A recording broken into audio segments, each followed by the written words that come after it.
Hi guys, welcome to part 2. This morning's part was just me on my own, and to be quite honest, I was struggling because there's so many games and not a lot of them had started yet. Well, at least not got past the opening stage. The point is now they have gone past the opening stage and we're in middle games, so it should be a lot easier to pick some interesting games out. And two, not one, but two, I've got another ChesspatzerIND joining us shortly. He's on his way, and he'll be giving me a call shortly on Discord, and we're going to add him into the stream. It's ChesspatzerIND. He's 2100 FIDE, so he's a little bit stronger than me, but we both have various ideas, so this should be interesting. We've done a dual stream before. We seem to come up with some interesting lines to look at. So that's the idea anyway. So I'm just going to motor on, just talking about random games until he gives me a call. Just like the last game I was looking at is 2 randoms. Is this 2 randoms or is this Ray Robson? No, Luke Machine. Okay, so like we've gone UK, which is probably a good sign. I should really look at my own country's game. So let me just get to Flipboard. I want to be on Luke's side of the action. There we go. So actually look better from the black side for white. I know that sounds funny, but that's chess sometimes. Sometimes it's worth looking at the flip side of a board to understand if you really are happy or sad with the position that you're looking at. So I know it was an e4 opening and Gioco piano, so it was quiet. White very slowly tries to push the d pawn. You just got to watch out for the e4 pawn. So it's going to defend that. And then the other crisis of the situation is whether you decide to swap the bishops. Knight here seems like an interesting move. I mean, I guess it's trying to come into f4, which isn't always a nice place for a knight. But tactically, you have to watch out for things like knight takes, because this knight's actually on pre. Let me actually see the continuation where that knight doesn't drop.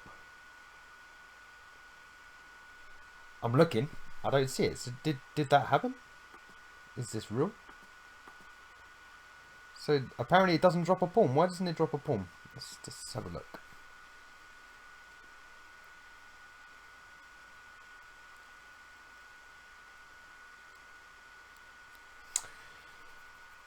Oh, I'm very confused. So my point is, takes back. Maybe take back with a knight. Maybe that's better. Take back. Queen takes. What's the follow-up? Ah, and then you got knight takes here. Okay. Yeah. So it doesn't work. But that's interesting. So that's a new tactic I've learned today. It's actually very nice. So knight takes instead. Threatening this one. Well, Luke Machine is nearly 2700, so it's good that he didn't fall for a simple pawn drop, because, you know, that kind of stuff's embarrassing, right? That's the thing I would have falled for. I've gone, ha ha ha, look at this idiot, he's dropped his knight, but he hasn't. He actually win a very important d-pawn. So he wasn't stupid, and he didn't do that. So he played bishop e3, which makes sense. Trying to control, remember what I was saying, he's trying to push this pawn. It's always worth challenging for both, whoops, he may do that move. It's always worth challenging the bishop that's attacking here and the bishop that's attacking there, which is what's happened in both situations, because they're both very strong. The black dark square and the white square bishop, both very strong in this opening. So he's got his d4 pushing. I guess that's the other downside of having your knight on h5, is you're no longer attacking the e-pawn. So you're giving white a little bit of a free roam in the middle of the board. Simple cheapo here is pawn up and fork in 2 pieces, so you have to watch for that. So obviously black's going to respond to that in kind now. Advantages of having your queen on f6, I guess, you know, the knight would like to get into f4, at least it's supported then by the queen. So pins the piece, yep, and also avoids the cheapo. He does have 2 pieces attacking this, so how's he going to respond? Is he going to bring his knight back to d2? That doesn't seem right. He may have to, because otherwise he's going to have a very funky pawn structure. I guess the other advantage having the queen here is there's a fair bit of pressure on d4. So it'd be interesting to see what happens actually. He ignored it. Just rook c1. Ah, grandmasters. So what's so bad with taking this then? I mean, does he just swap off completely? Is this the situation? Is this... It's dropping a pawn, no? Now we see the point of rook c1, because if you win a pawn, say knight takes, bishop takes, whoops, you take the c pawn, and that just shows you, you know, a quick look into the future, and this is how well GMs look at positions. I'm not saying that this is particularly better for white, but a move like rook c1 just doesn't make any sense to me until like I see that line. So that's basically, it's just another way to save the pawn, because again, I'm a patzer. I would have probably just said, oh well, I'll just move my knight back, but then I guess then you are sort of playing into black's hands a little bit, because you don't really want to be playing things like g3 in these situations, because you're just going to be in trouble on f2 at some point. Black's just doing very well here. So rook c1, nice deep move for me. I should say for me. So attacking the light square bishop, it's interesting. So is the bishop gonna, where's the bishop gonna go? Because remember the idea of, oh well, I guess he's not even winning the d pawn anymore, so that doesn't matter now. So he could play, what would I play as white here? I don't see any, there's no mileage in this, because just b5 and then he gets on with it, so that's no good. So by deduction he loses it there. If he goes there, you just play c6. He must play it c2. Actually, mate, I say that. He could just leave it and then he could take back with a queen. So maybe we're going to see knight d2 now. I don't know. How good is this knight coming in here? I don't know. So yeah. Makes sense. So if knight takes bishop, which should be the next move, then queen takes bishop. Could take with the a pawn. So here comes the knight in, as I previously said. He saved the bishop. Okay, fair enough. So I think that's just a mistake to play g3 there, because this square is just too good for the black knight. It's the whole point of it going to f4 is that it's attacking the g2 pawn and the h3 square. Okay, I like it and I don't like it. c5, attacking the center, but you are boxing in this bishop. So maybe Luke will play d5 here. Yeah. And now we'll wait and see what happens next. But so that was fairly logical. I don't know. I just feel like I don't know how bad that line was where the rook takes on c7. I don't know if it was that scary. I don't know if he had to worry so much.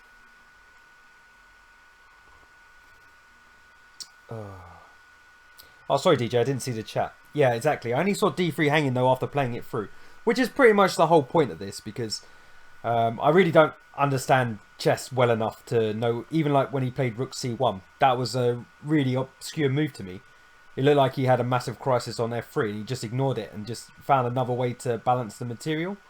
And of course, having your rook on c7 is a great place for your rook.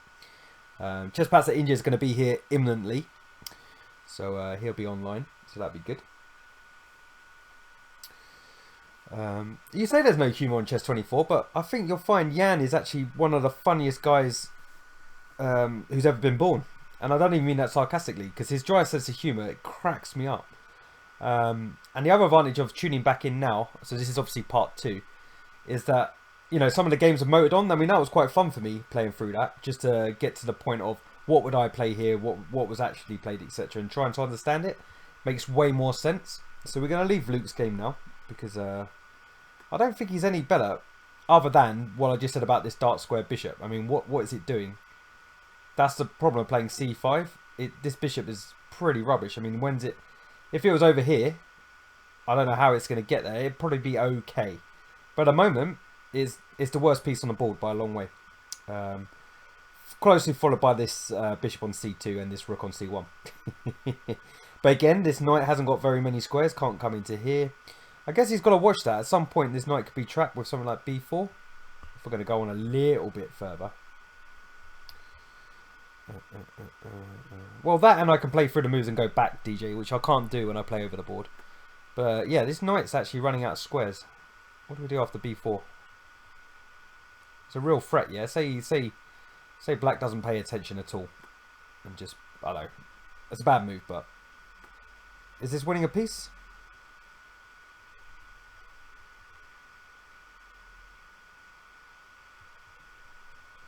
So I think black has tactical problems here. So that's the next thing that... I played rook c8. Really? Does this not win a piece? Pawn takes. I guess. Well, no, just leave that, because if you take back the E pawn, you're attacking the knight again. And then just takes. Ah, then he's got knight in. There you go. So that's what he's done there. He's freed up the c4 square. So at least he saw the threat. I mean, here's a 2285. You should see the threat. So can white be annoying on this square? That is the question. That is the question.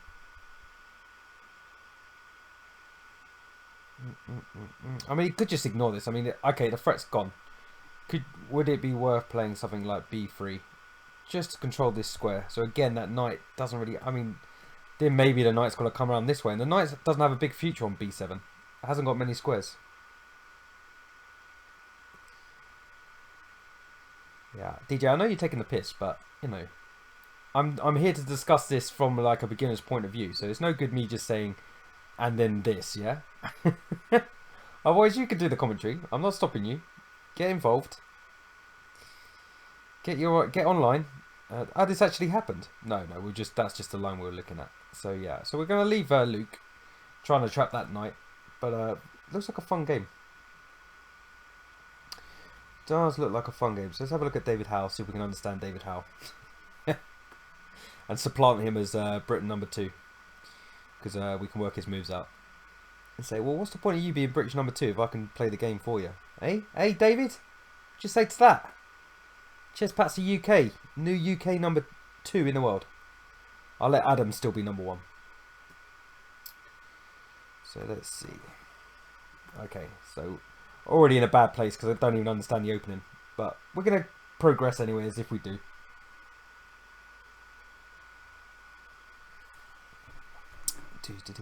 Well, we'll come back to that. You never know. But the problem is, if you do play b5, making that square available for the knight's got nowhere to go afterwards. So rook c8 was actually a nice spot. So this is the old Nimzovich control and Reti control the centre from afar. Actually, I don't think Nimzovich is hypermodern. Is he hypermodern? I guess he is kinda, but Reti's more so. Yeah, me too. Cheapo one fret wonders. You know, like I was pointing out the fork of the d5 push, forking the bishop and the knight. That's sort of my level. I'd hate to think I could improve on that, but I'm going to try. I used the wrong word. I mean, I'd love to think I could improve on that, but I haven't so far. So yeah, if I could play chess like this is the kind of chess I'd like to play. Like the black side of this. Where you just, you know, you say, oh, well, whatever, I'm not taking the centre, I don't really care, I don't have to do something straight away, my position's okay, what are you going to do? And then just slowly improve, but I just, I don't know, is white trolling black, because he's copying his move setups? It's the only difference we've got is the knight. The knight on e7 versus the knight on f3, that's the only difference in this position. But it's still an imbalance because of that reason. So d4, swapsies, right, now we've got proper imbalances happening now. And I guess it makes sense. Obviously, he's trying to make this bishop as powerful as possible, so he's cleared the area. But of course, plus minus, you've also unleashed the dark square bishop for black. Now, neither white or black really want to give up these bishops for nothing, because they'll create loads of holes around the king. So they're there for show at the moment. I mean, even in like lots of lines where you actually win the rook, in either black winning a rook or white winning a rook, you'd be amazed how often the team that give up this bishop lose the game because of the lack of control around the squares around the king. There's plenty of lines where you just give the rook and just say, yep, take it. Take it. Take another little piece of my heart now, baby. Break it. Yeah, you know the song. So, knight takes, pawn takes. So again, so we've got 4 versus 3 on this side and 4 versus 3 on this side. Both pawn chains are linked. You know, they're playing very logical chess. White has more space, but black only has 3 minor pieces. So this sort of level of space is fine for black. If he had 4 pieces, he might be a bit cramped, but he's alright. I guess the question is always going to be about this dark square bishop as to where it's going to actually feel better. I'm not convinced it's got much of a life at the moment. I mean, that's I guess is that what black's got to work out. I mean, d5 isn't on yet. You'd love your bishop to already be on b7, but you can't force it. Yeah, no, I don't think I'm ever going to get done for plagiarism somehow. And you can't play easy moves like rook b8 here, because the simple move like bishop f4, and that just wastes time on your rook, and he's got his bishop out for nothing basically in that line. So I'd already be worrying about, this is where if I played this opening, and this is where we're going to learn something, I would always lose, because I wouldn't know what to do with this light square bishop. So I'd already be a bit scratch head. What do I do? What do I do? Where do I put this bishop? Obviously it's going to d7. But so is d6 a move then? d6 seems like a move. The only downside of d6 that I can see is that the knight may be dropping in to put some pressure on d6, especially after f5, bishop f5. I mean, DJ, that to be fair, you can win a lot of games that way. People don't like endings, so he's played d6 as expected. I like playing from one person's point of view. It makes me feel better when I stumble across the right idea. And like I say, the only downside I'm slightly worried about is bishop f4, possibly followed by a knight coming into b4. But we'll see what white plays first before we consider what black's going to do. Okay, so he's pinned the pawn. So that may be inclining to play d5 now. Maybe, because his knight is a kind of defender for the d5 square. And at the moment it's pinned, so there's no recapture with the knight, so d5 is possible. As I say, if d5 comes in and the bishop takes c3, you're laughing as white. So he won't do that. An instant move is f6, but I don't know, that seems a bit loose. f6 followed by maybe e5, but even that seems a bit crazy. So what would it do here? You can break the pin, you can just go to... No, that plays into white's hand. So a simple move like queen c7, I guess this is actually starting... But you're on this pawn though. Maybe queen c7 isn't so bad. But I don't know, this looks kind of funky. Am I getting this one? Whoops. Not like that. Am I getting this one as well? Maybe this is okay. So maybe don't fear knight b5. So maybe queen c7 then. I think you need to break this pin. I think it's annoying, and I don't think you break the pin this way. You might be able to force that bishop off the board. If you play h6 here, where's the bishop going then? That's interesting. Is he coming back to e3? And was it worth making this weakness? Because surely king h7, everything's okay. With your knight coming into f5 potentially. So, I think, yeah, here... I like h6. So what does he play? Yay! I mean, again, that might be my analysis. I never really understand chess 24. I took. See, I wanted to, yeah. So it's either that or drop back. So that makes sense. h6 makes sense. So at least black now has the bishop pair. And a pretty flexible pawn structure as well. There's still some pushes. We can play f5. We can play g5. We can play e5. The only one we can't play is d5. So queen d2. As I say, I mean, I don't think you really need to ever worry about this pawn. I mean, you could overprotect by just putting your king there, but you don't need to. This bishop's not going to get dragged away anytime soon. I think white's just linking his rooks. I don't know where the rook's going to go, but he's linking the rooks. I don't think we got any fear here. So the last thing we need to watch out for is this pawn. So now might be the time for rook b8.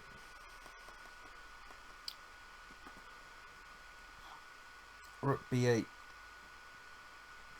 Rook b8, or the other way to... Because you want to get this light square, because the queen is actually defending that pawn. So you want this bishop out, and the bishop's got nowhere to go. Only d7, which hangs this pawn. So that's why I'm saying either rook b8, or play e5. e5. Kind of like it. Does it fall to this?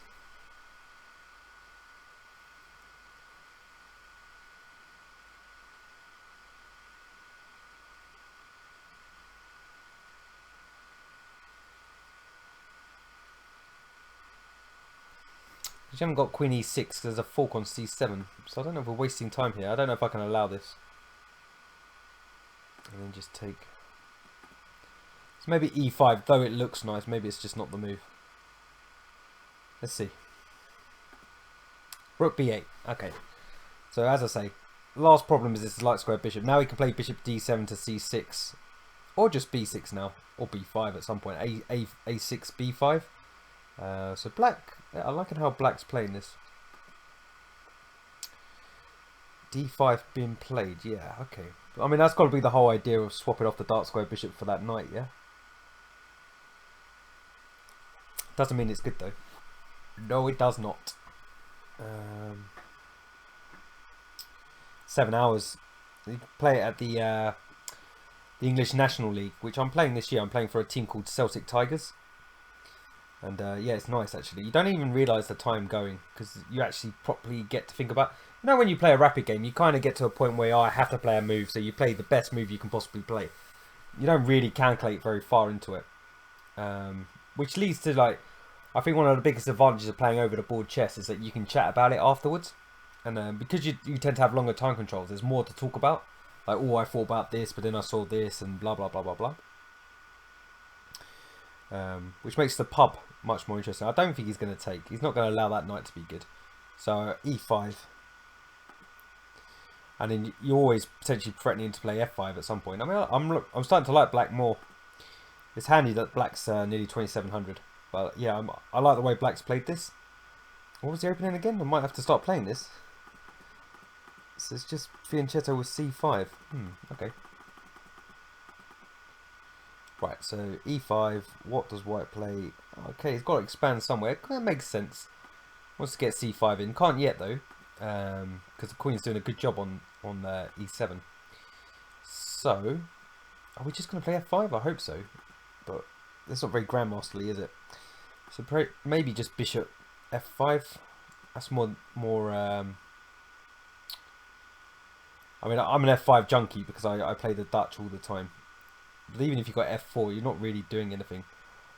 Black doesn't have enough pieces for a proper f-pawn attack. So I suspect we'll get something sensible, like either bishop d7 or bishop f5.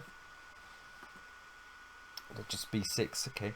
So he's holding up the c5 push. It was already held up, that's why I don't really get that. Unless he's thinking maybe his bishop looks good on a6. Is that pawn weak? Is that c-pawn weak with just rook c8 coming? Rook fc8? If you get white to play b5, there's no queenside play. So he's gone straight c5 anyways. Pawn sack. Oh, this seems so risky. And after lots of takes, you even got pawn up at some point.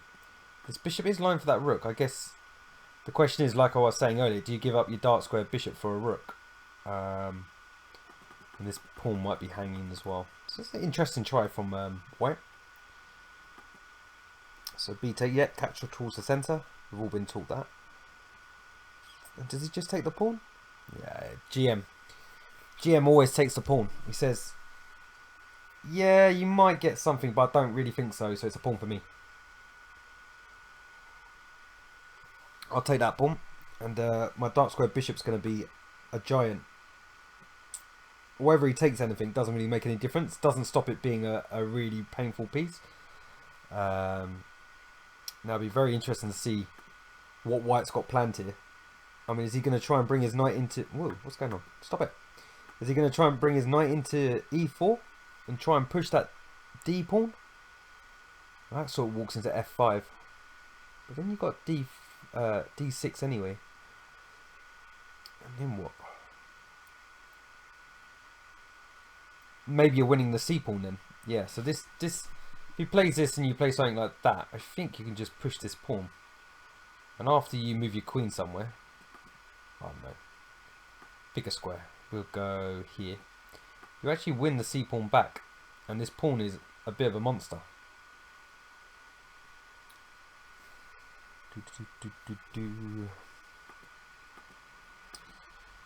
So potentially knight e4 coming. No, he went straight d6. Straight d6 with the same idea. I think knight first was better. Because you might induce f5. I don't think he'd ever play it, but... Oh well. He's gone for the same idea. Just playing moves, DJ. I'm just saying. Just showing an example of White's plan. And I just didn't want to put the queen on a square where when the knight takes on c5, he's attacking the queen. But anyway. Just an example. So he's gone straight pawn push. And he's gone knight that way round. Okay. Why would you not bring your knight into the centre of the board? What's so bad about that? Was he fearing bishop b7 maybe and swapping off the light square bishop? Don't know. Oh, he's giving the pawn back. So it's, yeah, this is now we're entering GM territory because I'm unsure about why he's giving that pawn back for nothing. Because he knew he was going to get his rook to d4. I mean, that's some sort of vision, eh? That's some good vision. Eh? He's going to win the d6 pawn as well. I mean, that's great play. Just in time, Mr. Dodgy Chess. I'm basically getting taught how to do rook lifts by David Howe at the moment. I mean, it's quality just from... I mean, it's a fair idea by White to sack a pawn here. But I really thought he'd follow up with this. I don't see what's so bad about this one. I really like this move.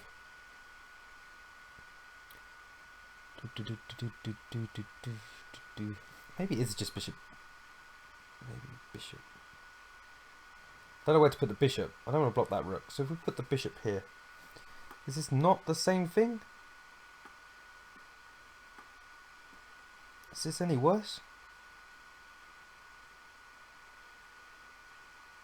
Because there's no rook coming here now. No rook b4. Maybe bishop f5 isn't the point. Which is why I was saying maybe bishop here. Then after knight takes, at least you've got rid of White's best piece. I don't know how strong this one is. Probably pretty strong, to be fair. But anyway, that didn't happen. So David Howe... sorry, White played d6 first. I don't think it's as good. I mean, knight this way. But it allows what happens, which is the rook lift, which is, you know, some great vision. Look at that. Bang. Get your d6 pawn back. Thank you very much. Queen c7. Even that looks horrible. I mean, you've got to be brave to line up queen and rook and bishop.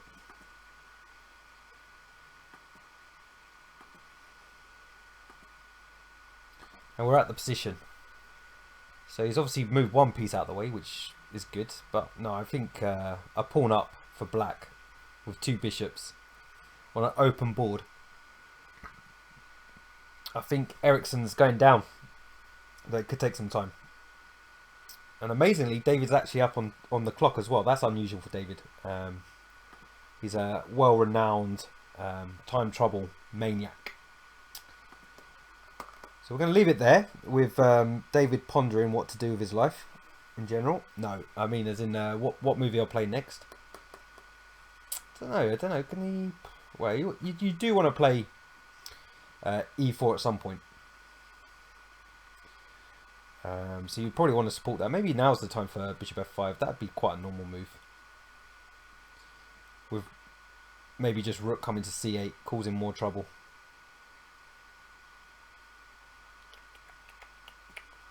But yes, it's bad times for Eriksson because if David's like normally in like 1 minute an increment by now, and it hasn't gone that way at all.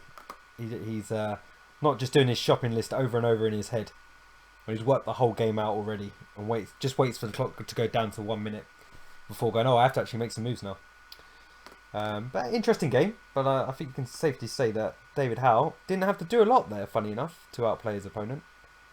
And it's easy to say when obviously you watch technique from a grandmaster's point of view. I mean, I would have fallen apart long before that. Now this one's an ending. I'm loath to look at it, but we'll do it. We'll do ending. Even though I know nothing about it. So maybe Mr. Dodgy Chess can help out now. Because hopefully his endings are a little bit better than mine. but it goes to an ending pretty quick as well, which is a shame. So let's go from Gawain's point of view.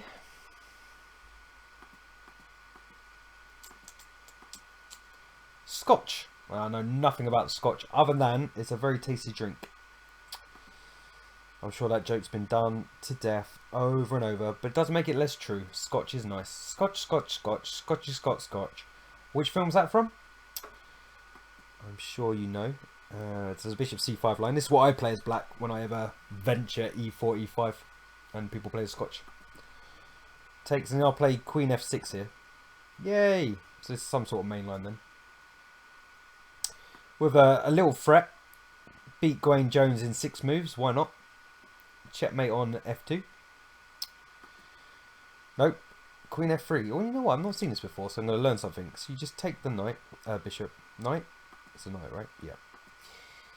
And then I'm guessing queen takes isn't great because it's just helping black develop, and black will have 2 pieces out for knout from white. Yep. So the same trick. So now if black takes, at least white's got a decent knight on f3. Yep. So bishop's coming out. I've met most of them to be fair. I haven't really. The only one who's proper famous English is Nigel Short. I haven't said a word to him, but definitely David Howe, definitely Simon Williams, John Spillman,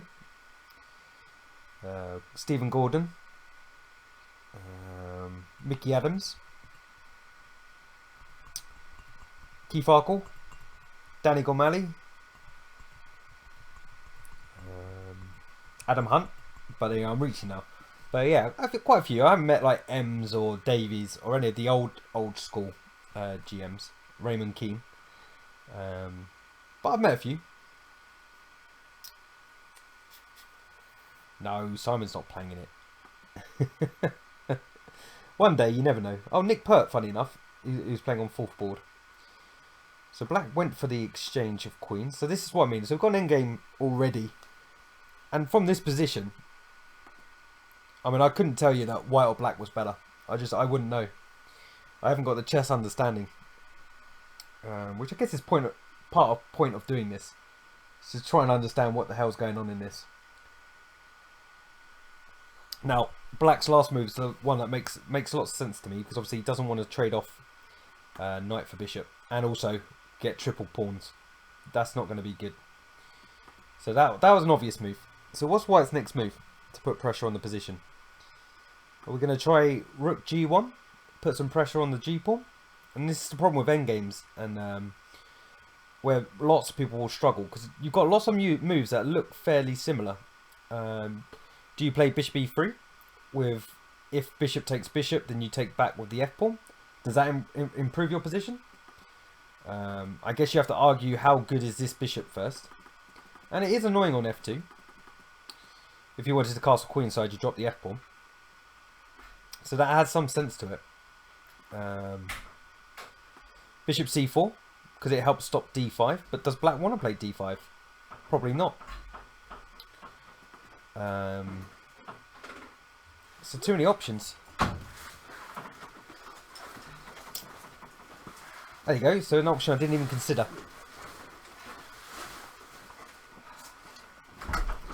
A4. Which makes sense now. Now I see it on the board. It makes sense, but just as much sense as just playing your rook to attack the g-pawn. But he's obviously trying to get off the dark square bishop. So our move would be, I guess, a5. Or just a6. So the bishop's got some squares. And now white's second plan.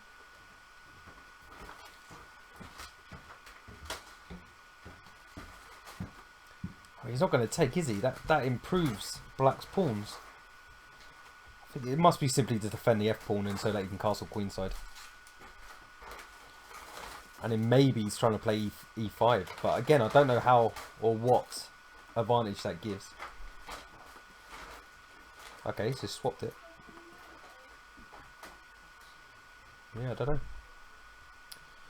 Again, is this a move?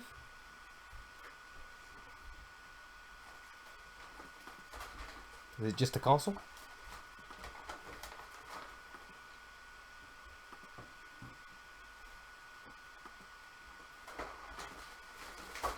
So what was the point of bishop e6?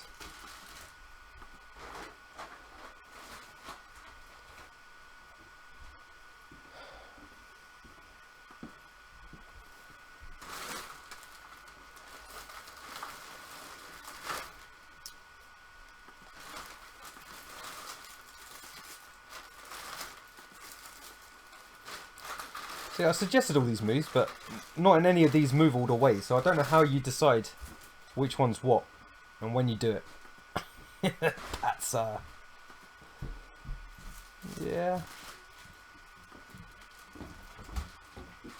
English players like rook lifts. I think that's got to be something that put down in the notebook. So if Nick Pert does a rook lift, we're laughing. I mean, that's a good bit of vision actually. Look, he has noticed that this pawn's on pre. I mean, that's good. That's good vision of the board.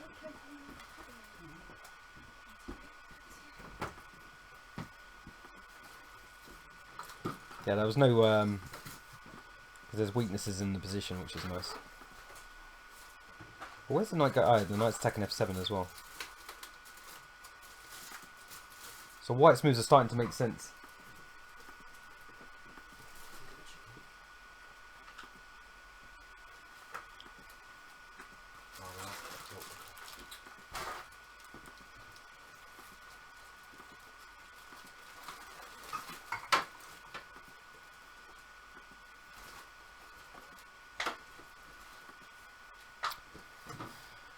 Well, I guess the battle's around this square, and then it's a question of, at any point, can we play e4, and when's it good? Are we just simply going to swap the h-pawn? Do we swap and then put some pressure on the h-file? I mean, we've given up on the idea of this pawn, apparently. I mean, the rook is attacking this pawn. Is it just saying that the knight anywhere is no good? But knight here. Oh, and then he just takes. Okay, yeah. Smart. So, black does actually have to defend this pawn. So, king down.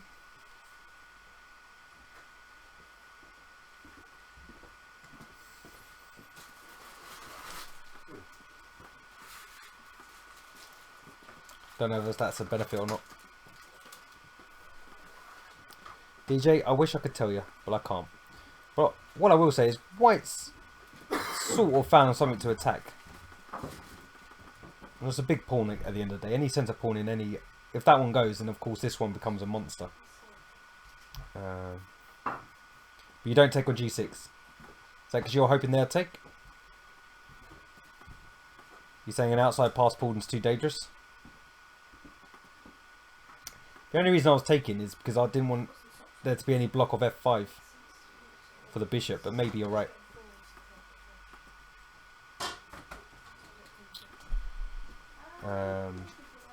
Did he play that? He can't have played that move.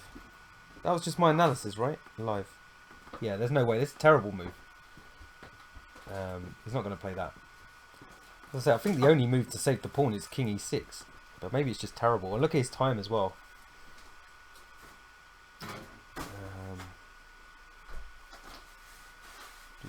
So that leaves us Nick Pert. That's the final Englishman to have a look. Yeah, I think White's just better, but only by feel. I don't see anything concrete. Obviously, Gawain probably does. Now, I looked at this game earlier, and I was liking Black's aggression. So, seeing that position I just saw, it doesn't end up being exactly how I thought. It could happen, DJ. You don't want to laugh too much, because I'll be checking the Australian team shortly. What you got to ask yourself is, where's ChesspatzerIND gone? It was supposed to be here an hour ago.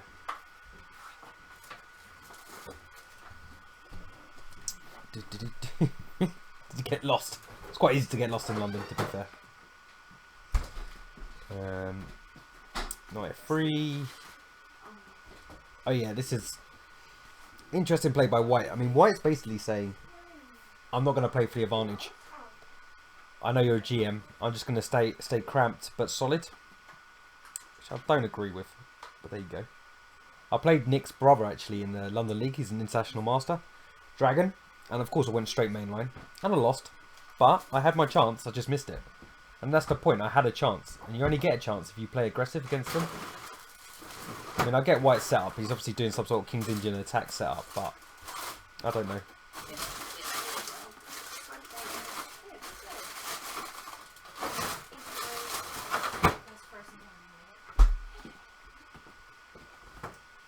Oh, Black's taking all the space.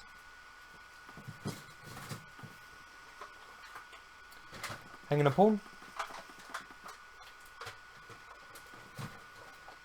Or does it just not work after it just takes? Defended twice. Nice bishop. Yeah. He's not going to take.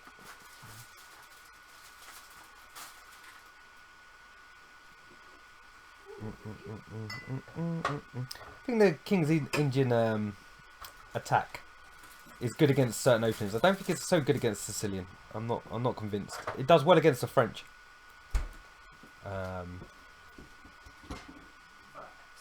But maybe. B4. Takes.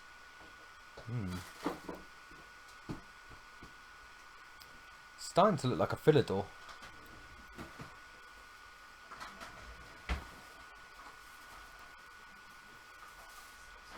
Or a Roy Lopez. A funny line in Roy Lopez though. But these moves could be in the Roy Lopez. 3 E5. Yeah, you got to do something as White. Whoa, tactics. And he wins the pawn back. No? Sack that pawn.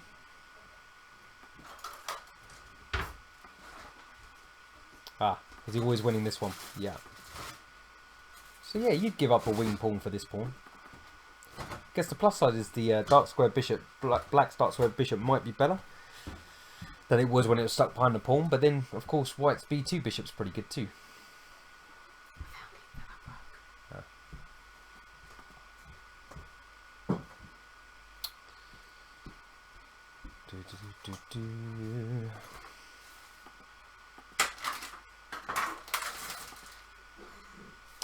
Yeah, another rook lift. See, it's an English thing. I mean, it's a good player thing, basically. Whoops, that's not a good move. The English players are always looking for rook lifts. Always. That's a nice pin. Still no threat of really taking here yet, though. It's just a nice place to put your rook. They say they belong on the 7th, but can White do the same? Is it too loose here? Do we have to watch out for this? Because the bishops and the queen on it. Yeah, maybe can't do it straight away. Yeah, he obviously likes the structure, Mr. Dodgy. He obviously likes the structure. We play bishop c7 instead. Okay. Don't know. Black's queen's looking pretty powerful there. Unless it can't get kicked around too easily. If he goes knight f3, which is... Oh, he can't. It's pinned. This is a nice move. This knight is very, very weak.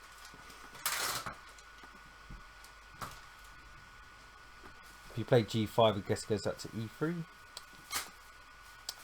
Still pinned. I mean, this pawn... Is this pawn not a very good pawn? Yep, off it goes.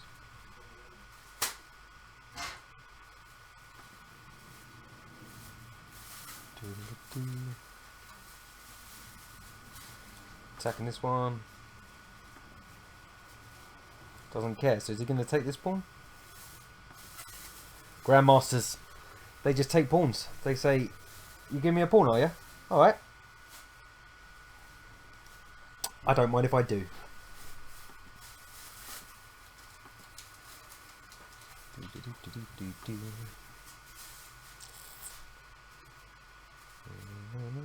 That just happened. That was a live move. Just there. I mean, Black is a clear pawn up. Really nice rook. I guess the only downside, and there is a downside, is this pawn isn't that strong. Are we forcing queen here?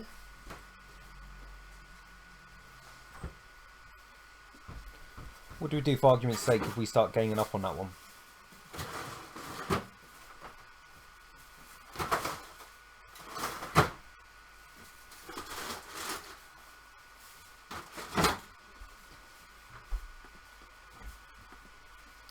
B2 now.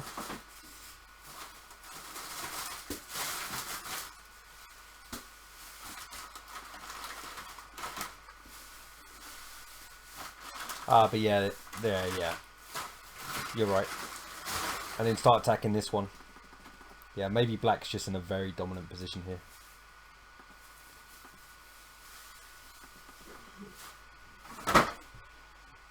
So yeah, I think Mr. Tudge's right. Just B2. With the always threat of taking here on the queen. Yeah, but then you've got to check. You've got to check on B8. So it's not that straightforward.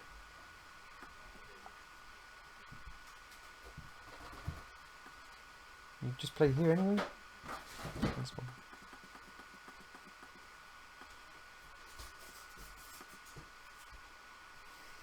Don't know. We could see this position on the board.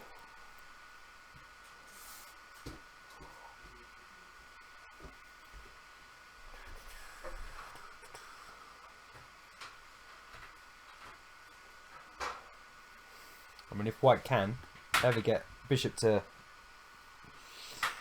D4, perhaps that one is a goner. Not sure. So maybe it's not easy for Nick here. Bishop here is definitely a resource. Knight G5. Not straight away, obviously, I guess. Actually, yeah, this... I don't know. That knight's useful. How do we move the knight, DJ? Maybe you have that in the bag. Like you say, play this first.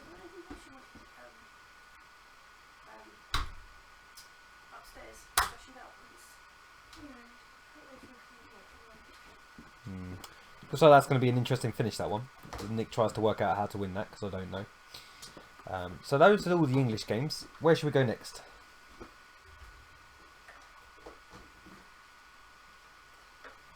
Knight D5 is a killer. What, right now?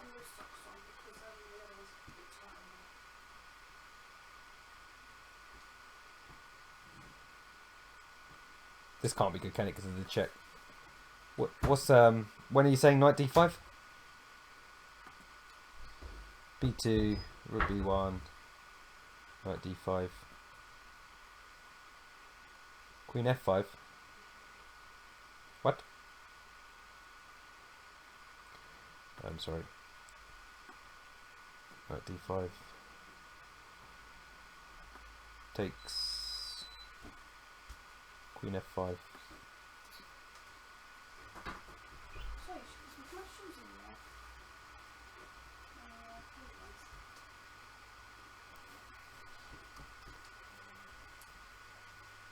Hey?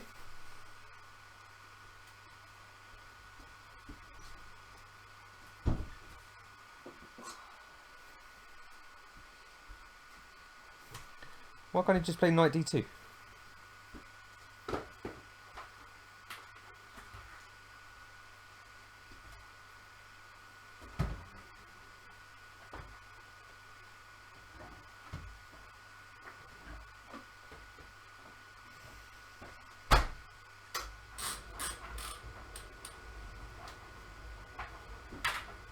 Bishop C3.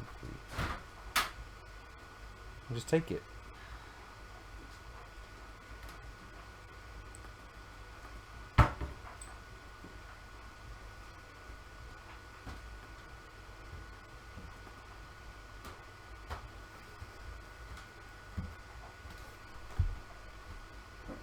Yeah, this is good. Yeah, it's very good. Well, Mr. Dodgy, where's your title? That's nice. This bishop's so good. Sacking the knight though. Wow. I mean, if he finds that, that's quality. Does he have to take? Is that the other thing? Does he have to take?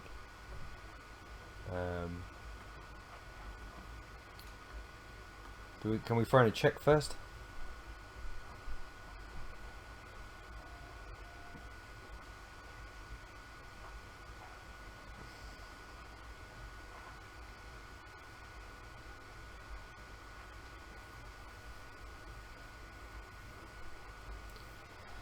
But yeah, I mean, that's hard to see. I mean, but impressive if he does. So yeah, so as I was saying, so that's the English games. We can come back to them later. Looks like a few of them are going to be 1-0 soon. Got some finished games with Russia. Do you want to see the Russia games? Or should we go and look for an upset somewhere? Because it's 3-0 to Russia at the moment. 1-0 to India. There's a draw in Zimbabwe. That's probably an upset. Seeing as they're all 400, 500 points outrated. I've got a funny feeling it might be Ivanchuk as well as the draw. Ivanchuk. Yep. So 23.93 with black drew with Ivanchuk. Let's be from the heroes. Oh. I thought the hero was black. But he's not. So let's see. It was already a draw because he played D4 first move. No, I'm joking. Of course I'm joking. I kid. Whoa. G4 in your face.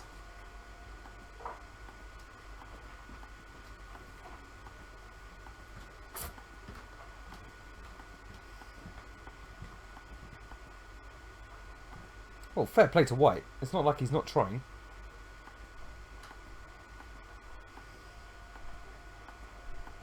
Now the queens are off. Yeah, I think I agree. I don't think White has no major pawn weaknesses, does he? And he can just get to the G file first, yeah. He went a pawn up. Excellent. For one move.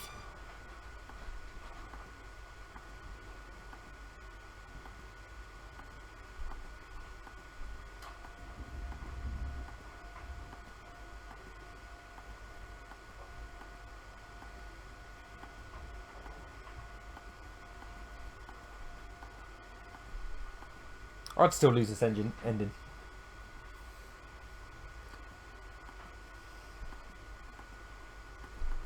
he just says, yeah, draw. Well played, White.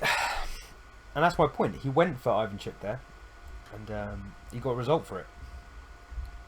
So we've got any other upsets. France have beaten Yemen.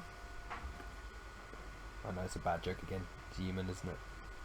I'm not seeing any upsets. 3-0 to the Netherlands. Madagascar. Yeah, that was weird. That was a draw. That was the first result. They played like they went to an Olympiad, and Black took a draw in like 10 moves. Oh no, come on. Board one as well. Did Jabava win? Is that one still going? Still going. To be honest, that's a pretty boring game. I was looking at that in the first part, in part one. I was hoping for excitement. Czech Republic 1-0, 1-0. Jamaica haven't lost a game yet. Quality. They're all outrated by a long way. Around. Unsurprisingly, Wales are getting battered. Canada and the ChesspatzerIND. Should we rename them ChesspatzerIND instead of Canada? Because they have got two of them.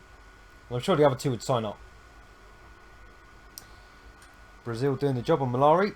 Going on Brazil. I'm not seeing any upsets, guys. Ivanchuk might be the only guy.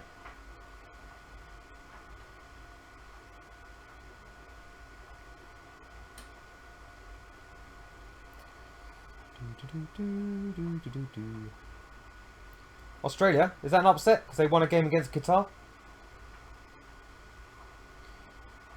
I think the chess federation of that country chooses the teams.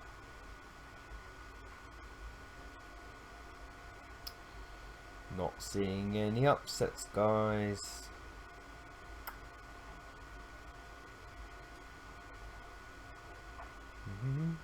Ah, Bermuda got a point. Who did it? Who got it? Where is the point? Don't make me look at all of them. I don't know how to work this out. Black. They're still playing. How can this be 3-1? If they're still playing. The clocks are still going down. Oh, that one's over. This game's still going. So was there 2 draws? That's a win by checkmate for white. Nice checkmate. Look, the 2 bishops. Is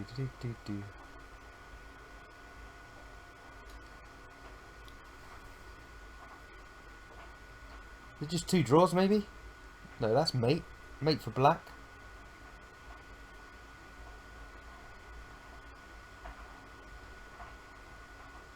This doesn't make any sense. The scores versus how many the clocks are going.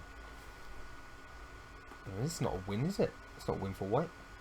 Is it? Actually, no, Richard Black. He plays in the Pimlico League, which is South London. No, he lost. 1-0. 1-0. So, that means the bottom ball must be a win then, no? This is the thing. There's so many blooming games. Once you lose it. There we go. So this one. Very confused. Did someone just go? This doesn't make any sense. Has Black won this game? Because how has Bermuda got a point otherwise? What's the material here? Rook, rook, rook, bishop, bishop, knight, knight. White's winning. I think they just put the wrong score on, right? It's not 3-1.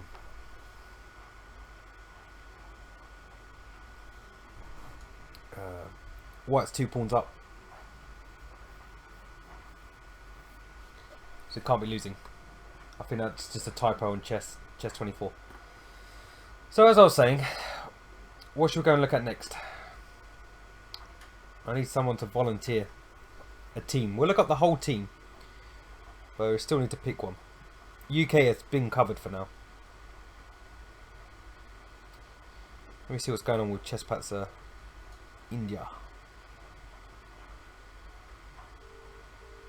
I'm going to try and do as many as I can. I mean, 11 rounds is quite a lot, especially as I am an amateur commentator. I didn't see any DJ, that's the problem. I looked. All the ones were going up against the people that should be getting the ones. We see Panama get a point. That's what we want. A quick float over the games. Wesley So. Oh yeah, that looks painful. That's a lot of pawns on the queen side.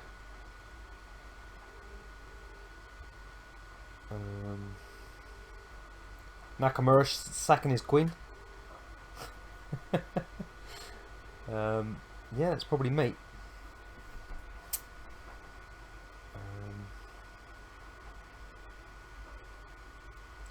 Shanklin's got a mighty passed E pawn.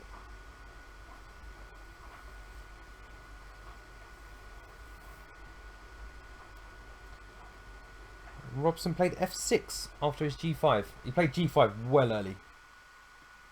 Oh, there we go. That's what we want. Where's Balogun? Because he's a legend. Balogun. Romania. Where are you, Romania? I know you're in Europe, but where are you on Chess 24? There he is. By South Korean. He's getting kapowed. I like that terminology. Alright, he's coming. He's coming. We've got ChesspatzerIND coming in via Discord.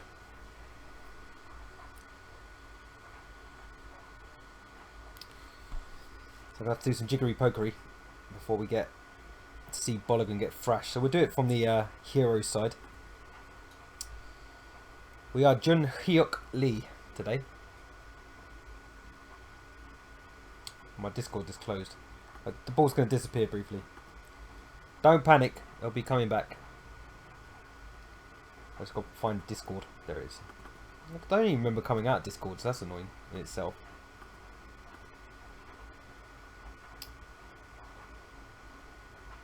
I passed what?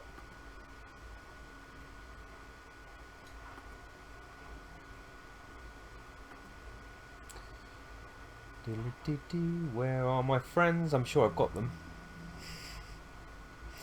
2 of them are online apparently. Let's find them. I see your ChesspatzerIND Australia on Discord, DJ.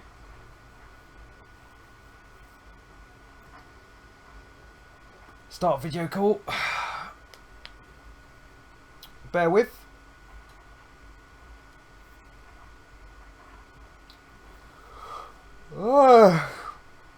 Commentating is tiring, man.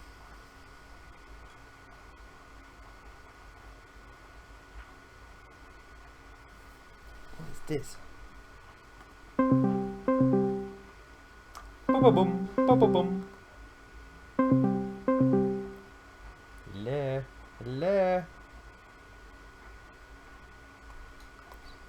I don't see any friendly faces.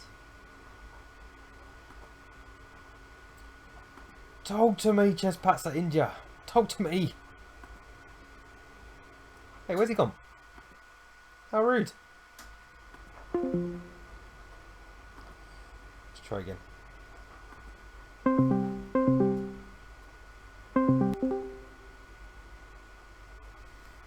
There he is. Adam, can you hear me? I've got his face, but he can't hear me. Let's grab his face anyway. You can see, look, he's hiding behind there. I didn't even know I had it already had him set up. I wonder if I can get him. I wonder if I can get him. But I don't know why he can't hear me. I mean, that's a bad sign already. Let's up this. There he is.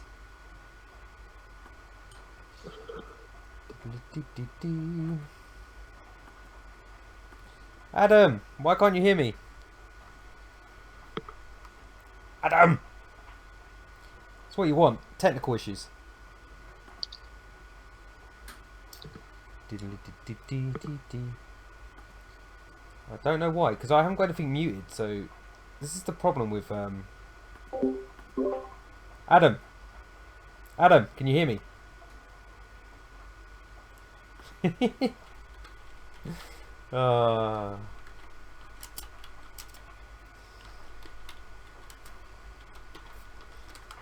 I don't know if he's got his speaker plugged in or not. So you'd think we would practice this beforehand, but we're just not that smart. I could hang up on him and do it again. Can you hear me? Yes. So it's a bit like when it was you and I, DJ, we had problems with this. Let's call him back. Did it work? Can you hear me? Yeah, we've got a little bit of time. Technically we can see his face, which is always a good start. But I don't know why he's not hearing me. Unless I've got mute on something else. No, everything's working. This is weird.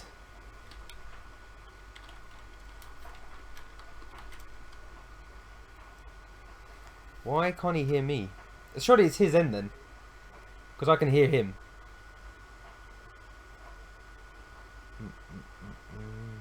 You can hear me though. Yes. I can hear you. There are some menu options on the bottom left. I'm looking.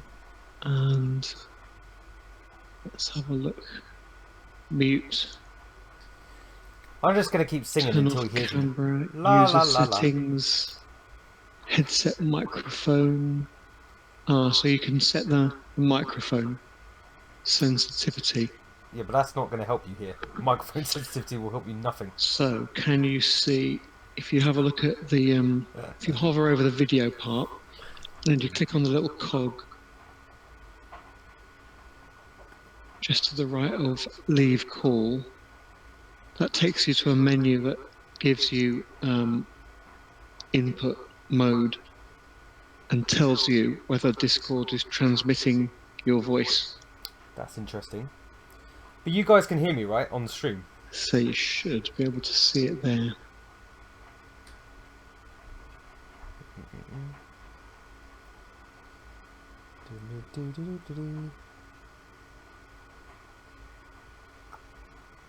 Yeah, it's weird. I don't get why we can't hear each other when obviously everybody can hear everybody else.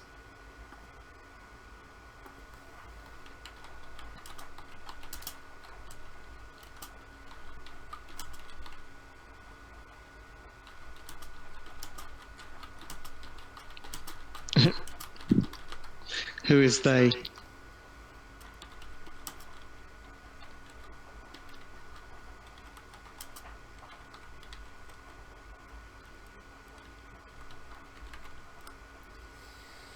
The streaming community. Yeah, so I don't Can get they it. see us? I don't understand. They can see us, yeah. So see if I can find it. The thing is, I hang up and then call him again. He Good. still can't. I Try don't and get why this behave. has been so difficult.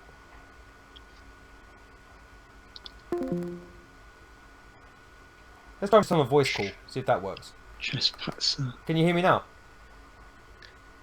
UK. No, you can't.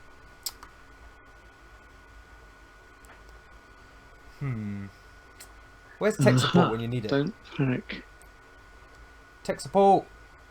Okay, better. Well, you can hear me. I can hear you. Well, what happened? You're gonna not. You won't believe it, but it was just the desktop microphone was muted.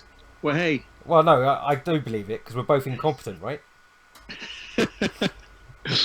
Technical error. Awesome. So it's going to be a little bit more awkward, Adam, because previously when we've done commentary, we were on lead Yeah. chess and you can just see my board. Yeah. But now we're obviously going to be looking at a bit of a delay. Yes, I can hear the delay. No, the sound's not going to be delayed, but obviously when I go through the moves, are you watching? Alright. Are you watching my stream? I'm watching your stream. Okay, cool. So what we'll do is then I'll make a few moves and then wait for you to catch up on position. Okay. We're just looking at apparently Victor Bulligan's in trouble against his 2200. Yep. So we'll go through it slowly, and I'll talk about the move number I'm on, so then at least you know when it'll catch up or not. But speaking wise, we're on the same page. Okay. So I've got the Olympiad on chess 24, and let's have a look. See if I can find the match. Yeah, I don't know if that. Yeah, that could help because at least you can go forward a bit quicker in case you. Yeah, I can have a look at it. Yeah.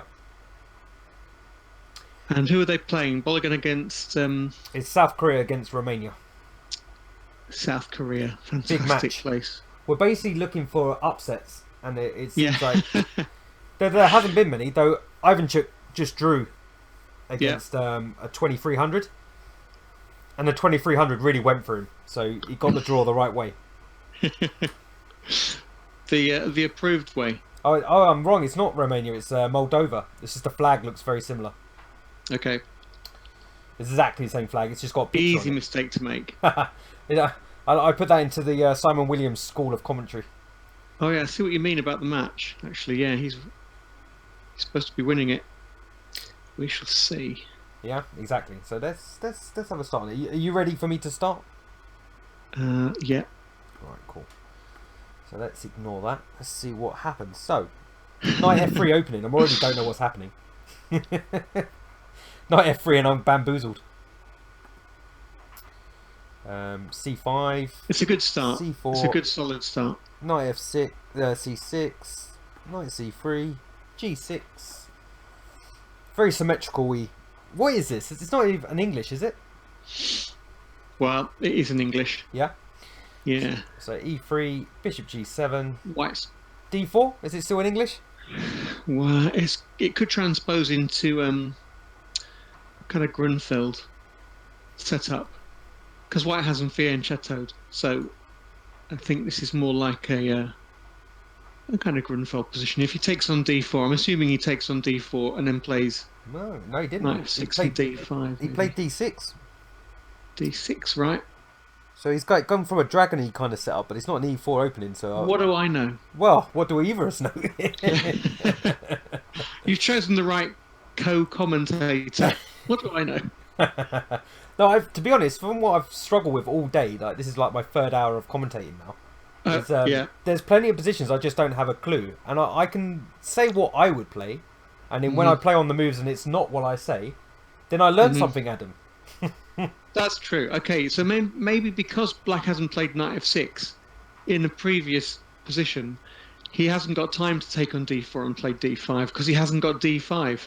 So in this position, he has to do something to support his pawn on c5, and he has to worry about White playing e5, maybe d5 rather. So d6, maybe that's the logical move. Well, d6 makes sense as well. I mean, if you did d takes c, for instance, I think Black's probably okay here because he might be able to take on c3. Yeah. And then maybe it'll take messing up the pawns versus losing your dark square bishop. I don't know if that's a viable plan or not. But we'll go with Bulligan being 2600, that he probably knows what he's doing. And I've been saying that a lot. Well prepared. I've got to say, I've said that a lot today. Prepared. I say, oh yeah, and then I think that White's better here. And then I look at the rating and make sure that the White player's 2780. Yeah, always check the rating. It's been very helpful to me. Anyway, so d6. Bishop e2. That's okay. Developing move. Knight f6. Okay. So he's allowed d5. So I guess that makes sense, doesn't it? Yeah. And now it's more like a Benoni than anything else. Yeah. So what? And now interesting. Where does the knight go? Back to b8. Well, he's got knight e5. It's not always the end of the world if he takes on e5. Yeah. Let's do that. Knight you e5. can castle, and you can stick the knight on e8 and then d6. And he could also play knight a5 and a6 and b5. That's that's an idea. potential plan. I naturally don't like knight e5. I don't know why. I don't like doubling up those. I don't like double pawns for black. Yeah. And it looks like the c pawn's really weak. I don't know if I can get to it. I don't know. But I instinctively don't like this. But it doesn't mean it's bad. Yeah. But let's see what he chose. Like you say, he's got three options. He can go back to b8 and then come back to d7, or he can go to a5. And he chose a5. So as you say, makes sense. a6, b4. But does the knight really belong on b7 if it has to come back? It wouldn't normally. It wouldn't normally end up on b7 unless there was something went wrong. Normally you'd play a6 and b5 and then exchange on c4. And you're trying to, like King's Indian or a Benko, you're trying to use the b file and hopefully the long diagonal. Yeah, a lot of long diagonal there. Especially just to open up that diagonal. Play a6 and b5, so you probably wouldn't end up with a knight on b7. It would probably stay on a5 or get exchanged on c4. Yeah, no, that makes sense. It's not in a bad place. Yeah, it's actually potentially more active than I would normally think is. I mean, as a patzer, this looks odd. Yeah, as a patzer, if you put your knight on a5, you'd think, my knight's out of play, right? Knight on the rim is dim. Usually. Yeah. So this is one possibility. Yep. White played e4. Yep, makes sense. I'm guessing e4, e5 is a break at some point. Needs a bit of prep. But maybe he's got time for it. I guess Black could argue that he's taken 2 moves to get to e4, where usually in the Benoni you get it straight away, don't you? Yeah, White can save his keep his powder dry and play e5 later. When he's prepared. Yeah, he's certainly not ready yet. Black just castled. White played h3. Yeah. Is that typical idea of you want to swap off that light square bishop for black? Just because it gives you optimal pieces in a cramped position? Well, I suspect that... It's interesting. h3 and moves like that, they're all right because it's limiting black's options. But he was never... I don't think h3 was really trying to prevent... No, actually, let's think about that. Black could play bishop g4, and then I'm saying if White had castled instead. Yeah. And you then play bishop g4 threatens bishop takes f3, and knight takes c4 is hanging. Oh yeah. So that is a concrete threat. So maybe h3 is playing against that, but generally Black wouldn't be thinking about playing bishop g4. His plan is a6, bishop d7, rook b8, b5. So he's not thinking about bishop g4. So h3 is a good move, but I suspect White is he's also got his own plans. And interesting, the sort of Southeast Asian teams, the teams that traditionally didn't play the Western form of chess, when they learned how to play with the Western form of chess, they developed very aggressive methods of dealing with their opponents. They're quite direct, and so I suspect h3 might also be part of a more aggressive plan with What, G4? g4. Yeah, I don't like G4 against fianchetto positions. The idea is to stop f5, which is Black's break, and he might also be, aiming for, push on the h file.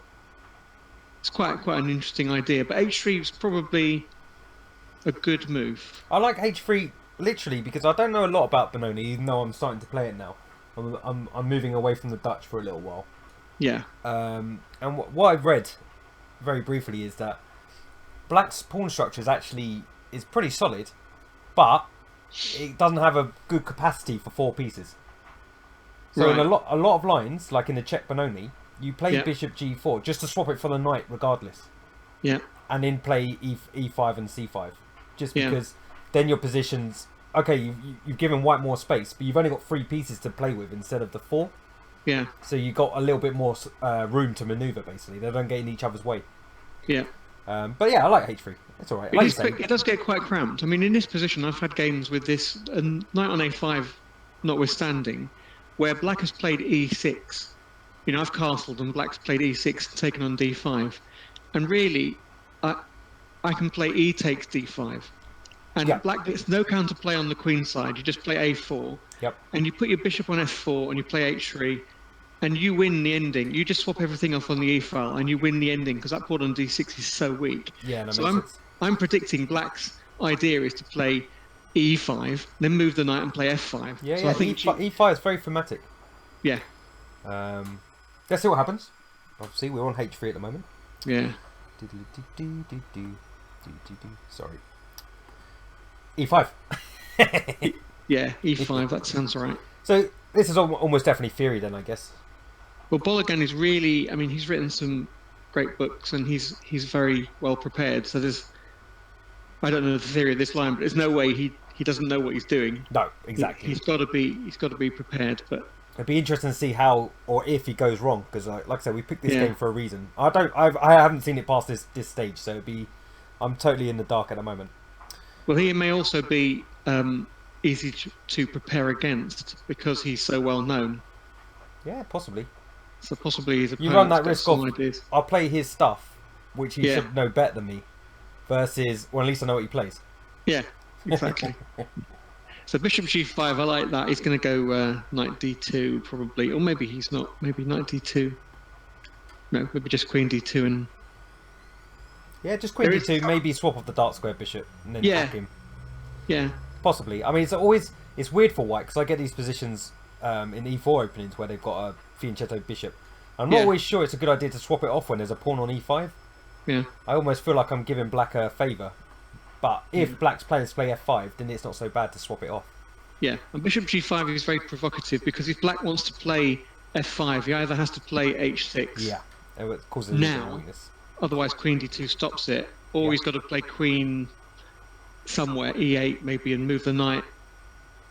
Either way, he's conceding something. But I read somewhere recently that as soon as somebody plays bishop g5 or the equivalent, you should always kick it immediately. Yeah. Well, I read the same thing, that if they play bishop g5, they're going to take the knight. Otherwise, what's the point of putting your bishop there? Yeah, and there's no way he's going to take. No one would probably take on f6 because you really need that dark squared bishop to counter your opponent's dark squared bishop. Yep. It's a very valuable piece. Let's see. h6. Yep. Last chance, as you say, before he plays queen d2. I see Mr. Dodgy is commentating on Chess24. I Well, I can see his comments on the He's chat. multitasking like a genius. Definitely, Mr. Dodgy. Yeah, it was giving me some. I'm assuming there's only one Mr. Dodgy. There is only one Mr. Dodgy. Yeah, good. Some would say that's a good thing. Others would say there should be a whole army of them. Yeah. So H6. I mean, now White's not going to play Bishop takes F6. No, he didn't. He went back to E3. Which I guess is another reason why you play H3, because there's no knight G4 coming. But now that makes more sense to not. He hasn't castled. He's quite crafty. So now he can play G4 and G5, and he's got a target. What do they call it? A hook. He's got something to hook on now, hasn't he? Yeah. Yeah. Because once the pawn gets to G5, I'm just hovering over that now. Yeah. The knight's attacked, so he can't just ignore it. So yeah, agree. Yeah, maybe it was a coaxing move.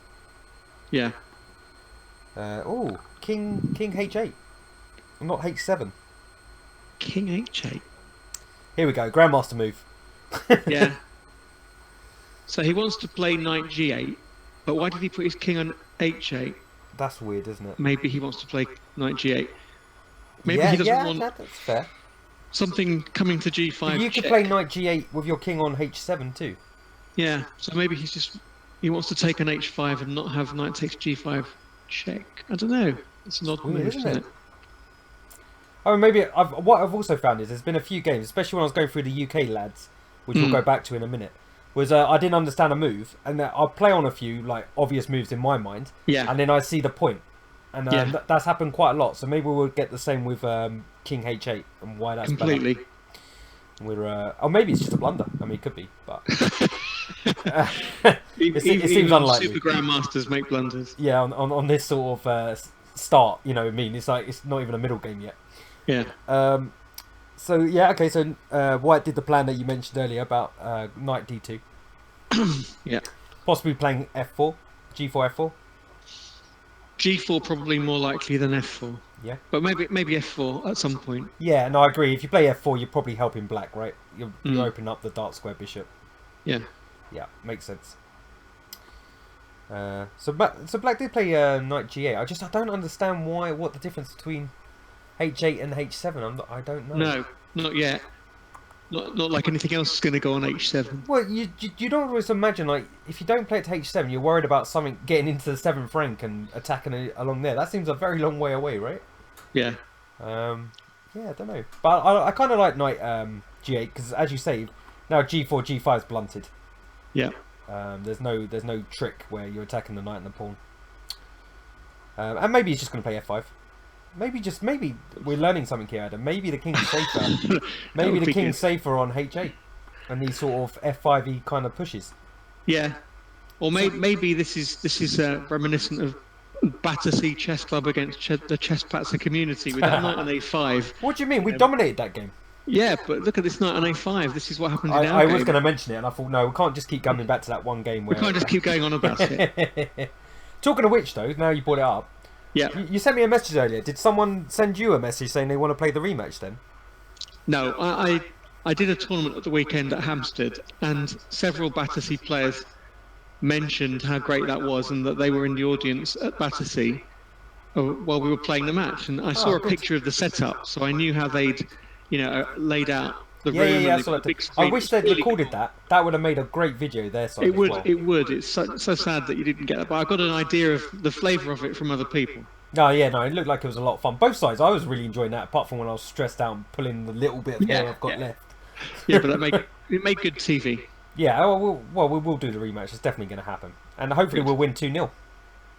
Well, hopefully, yeah. Shall we find a move that's similar to Knight A5? Yeah, exactly. Troll them back. Say touche. Yeah.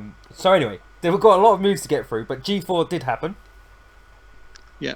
So Black doesn't really have any choice but to play something like F5. You have to anyway, right? You're committed. Yeah, otherwise, what else have you got? It's all part of the plan. F5. Yeah. E takes. G takes. G takes. Bishop takes. Yeah. Okay. I actually do remember I have had a quick look at this game, and then he starts playing on the queen side afterwards, and I thought that's weird. So you've used up all the king side play, which is normally Black's territory, and now you're going to play on the queen side as well. Wow, this is really interesting because I'm not sure I would play like this as White, but having played this, you would think, well, I don't know, what White's plan is going to be rook g1 and just try and mate him on the g file, Uh huh. and Black is definitely going in for a6 and b5. Yep. And I quite like Black's position. Just instinctively, I like the fact that he's castled and he's got most of his pieces in play, and White's still got he's got a rook on a1 that's doing nothing, and the queen on d1. He hasn't castled. It just looks really shaky, doesn't it? It does. I think It's quite ambitious. I think what for Black, he is, like I say, he's trying to play on both sides of the board. He's basically saying, well, thanks for g4. I'm now taking over the board on that side, and then what are you going to do about the queen side when I come attacking there? Exactly. But it only works if it holds together. And I know the next move is either one of the knights going to e4, and I do like that for White, funny enough, because f2 would be something you'd worried about. But if you've got a knight that can just boomerang in there, you'd have to worry about that at all. There's no queen h4 come in or anything like that.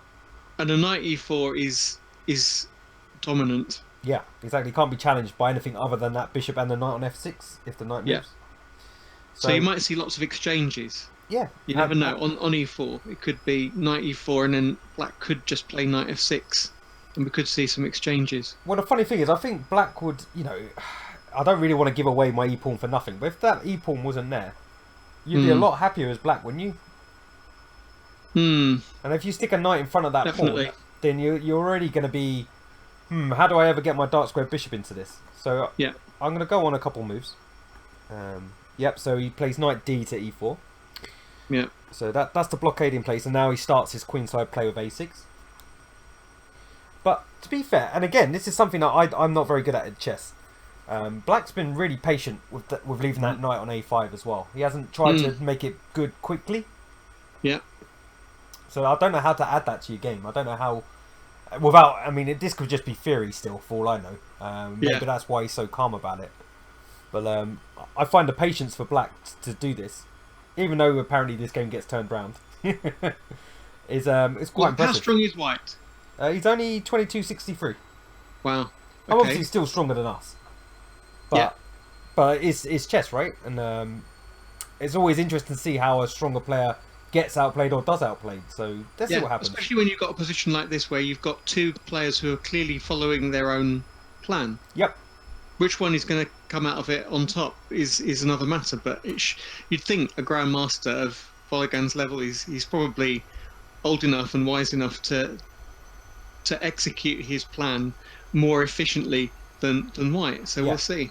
Well, I mean, from the other games I've looked at, the stronger player will always seem to take the material, even though it looks a bit loose, because they back themselves just to play really well afterwards.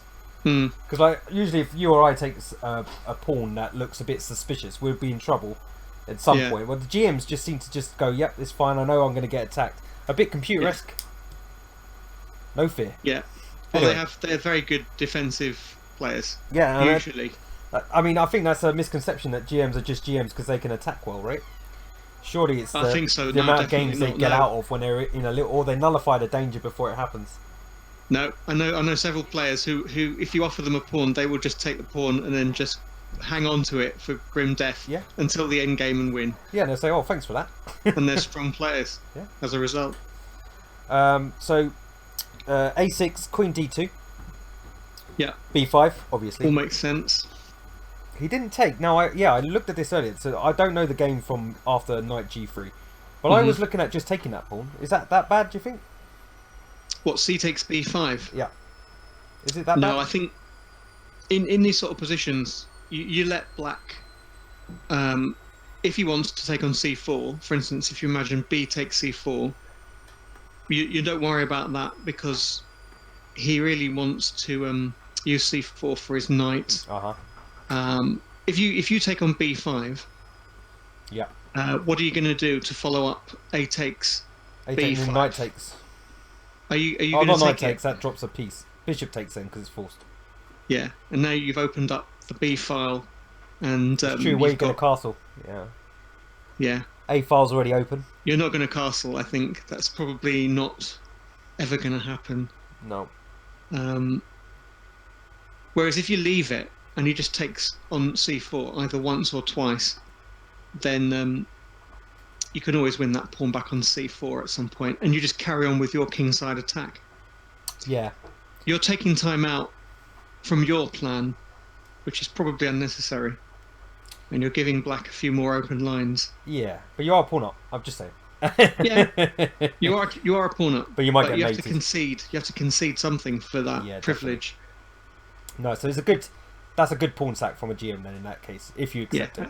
And the other thing is, there might be a very obvious tactical reason. I mean, your knight on e4 might be hanging in at some point. Yeah, no, I mean that's why. I mean instantly, I thought if you could take with the knight, or if you take b5 with the knight, then of course you're attacking d6, and it's all happy days. And then I remembered, you just do bishop takes e4, and you take with the bishop, like you said, take with the bishop, and then what happens? There is some nasty trickery, possibly with, and then black in these positions can play c4 with his. Yeah, I've just put it on the board so we can have a look at it. So did you say c4 here? Well, maybe some trickery here. Oh, hang on a minute. No, there's even better. Even better. Yep. Okay, I've seen the move. Good. What is it? Have a look at the position. Oh, is there a move for black here? Yeah. I'll flip the board to make it easier for me. It's a clever move. Let me flip the board so I've got a chance. Right, let's have a look.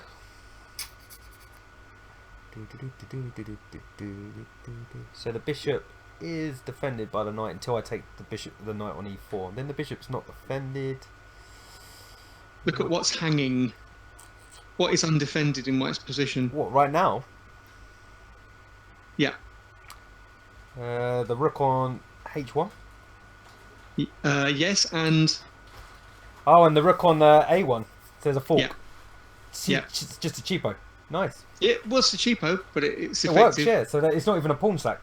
So it's knight b3. Yeah, that's nice. And you can't take it because the rook on a1's hanging. That's clever. Yeah, I like that. That's nice. So the knight a5 finally does something... there we go. Practical. Yeah, nice spot.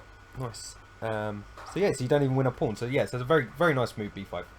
And it's backed up. It's not sacking a pawn for initiative. It literally just wins tactically. Yes. All right. So there's nothing subtle about that. Yeah, because the point is, if you don't take with the bishop, then you've allowed the b pawn and c pawn to come and destroy you.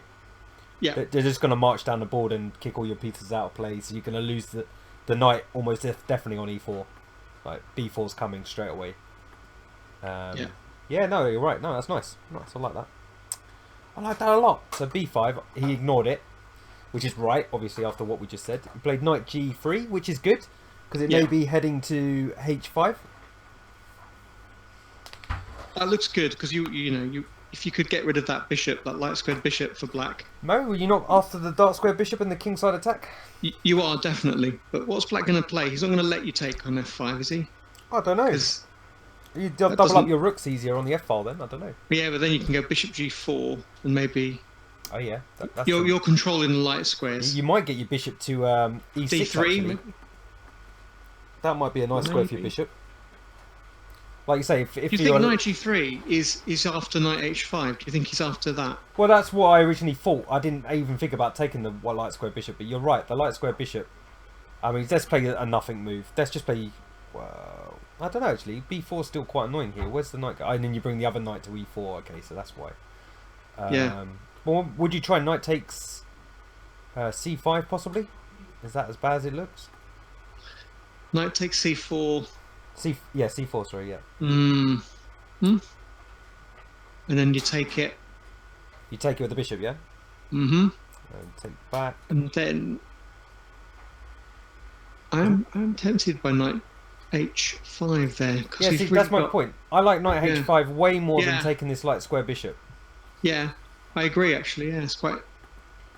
Just instinctively, I don't think that bishop's amazing. It's not doing a big attack. I can still castle with that bishop on f5. Funny enough. No, you're right. I think you're right. Knight h5 and g1 might be quite nasty. Yeah, I think that's difficult to defend against. You might even have to. Maybe the next move is bishop g6 here, just to cover that off. Let's see. No, if he does, you go rook g1, and maybe that bishop is looking a bit. Oh, maybe he goes bishop h7. Maybe that's why king h8 happens. Ah, yeah. You know what? That'd be pretty impressive if that's true, right? I would be very impressed if he'd managed to. But it kind of makes logical sense, doesn't it? I mean, he always knew that he was going to take back on the f5 eventually, right? Yep, he's And he's- covering him, But then you say that. I defending mean, his king side. say your king was on h7, playing your bishop Yeah. to g6 is no worse, is it? No, but it's on that diagonal, the b1 to h7 diagonal.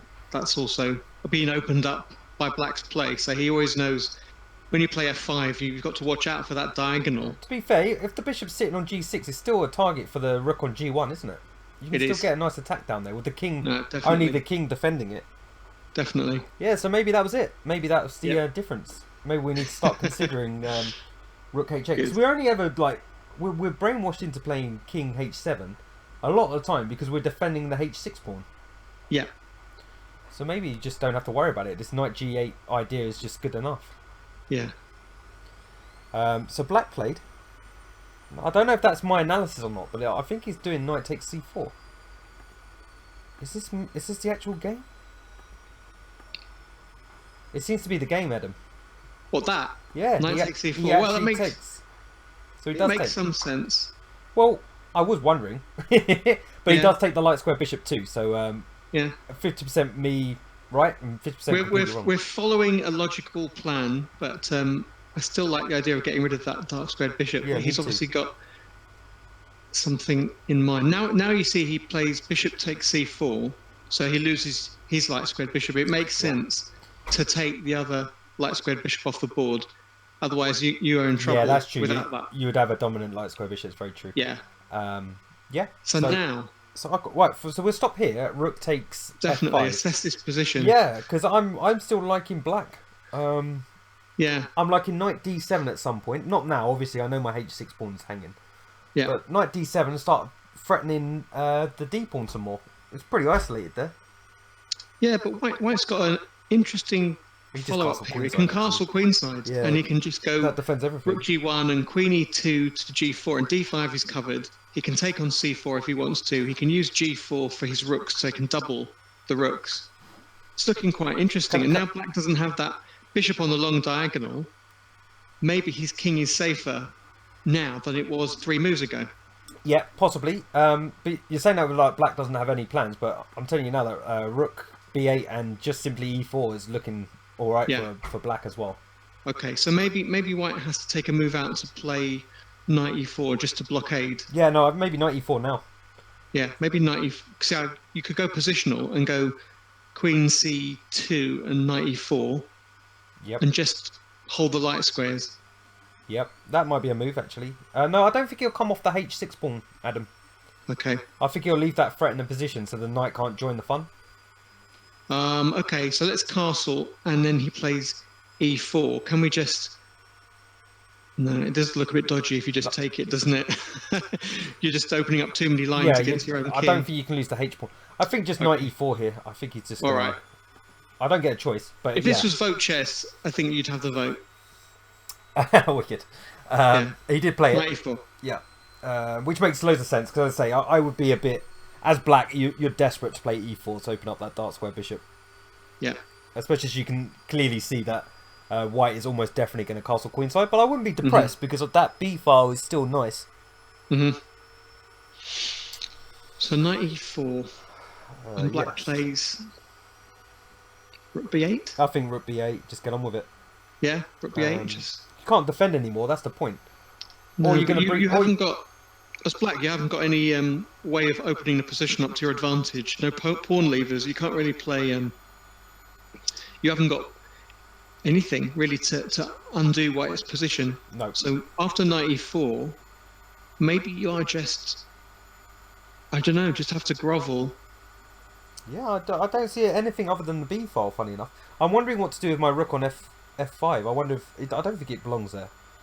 I wonder if I can. I wonder if I can bring it back to f7 or whether that's just too slow a plan. Well, in this position, instinctively, you want to sort of play queen h4 or something aggressive, but you can't because d6 is hanging. Yeah, I Knight mean that's a takes lovely d6. knight, right? That knight's dominant. It's brilliant. And Attacking you can't and play defending. knight f6. Can you get away with it tactically? If you went knight f6 now, Knight we haven't f6. got time to take on f6, but we have got knight g3, and the rook is trapped. Is it not? Oh, ooh, It's really getting trapped. You can play rook f3, yep. King E2. Maybe you can get Queen away with E2? that. Rook F3, and E4, that kind of thing. Hang on a minute, why can't you play Queen E2 here? And I agree. Queen E2. Attack the rook and the pawn. It does look like it's lost on F3. Oh, but no, you can play E4 here. Yeah. You And have now to play E4. Now Then you can take it with the knight, and then you win the rook, but the whole position opens up a bit. Yeah, I mean you're sacking that rook for the dark square bishop in this line. Yeah. But I don't really trust E4. This doesn't look like a line that you Oh, I would play because I'd be desperate here, mate. I'd be like, when I'm you're losing my desperate, rook. yes. I'll be losing my rook, so I'm definitely going to be playing E4. No, I agree. When you're this desperate, you got to play it. But it doesn't you're right, look like you don't have to trap your own rook. You don't have to do Yeah. it. I don't think a Bologan would do that. No, but if he does, then we sort it there first. Yeah. But it's interesting. I wonder So where. I'd like to try and spot Black's move. To be honest, I'd like us to have a concrete why we're playing our move for Black here.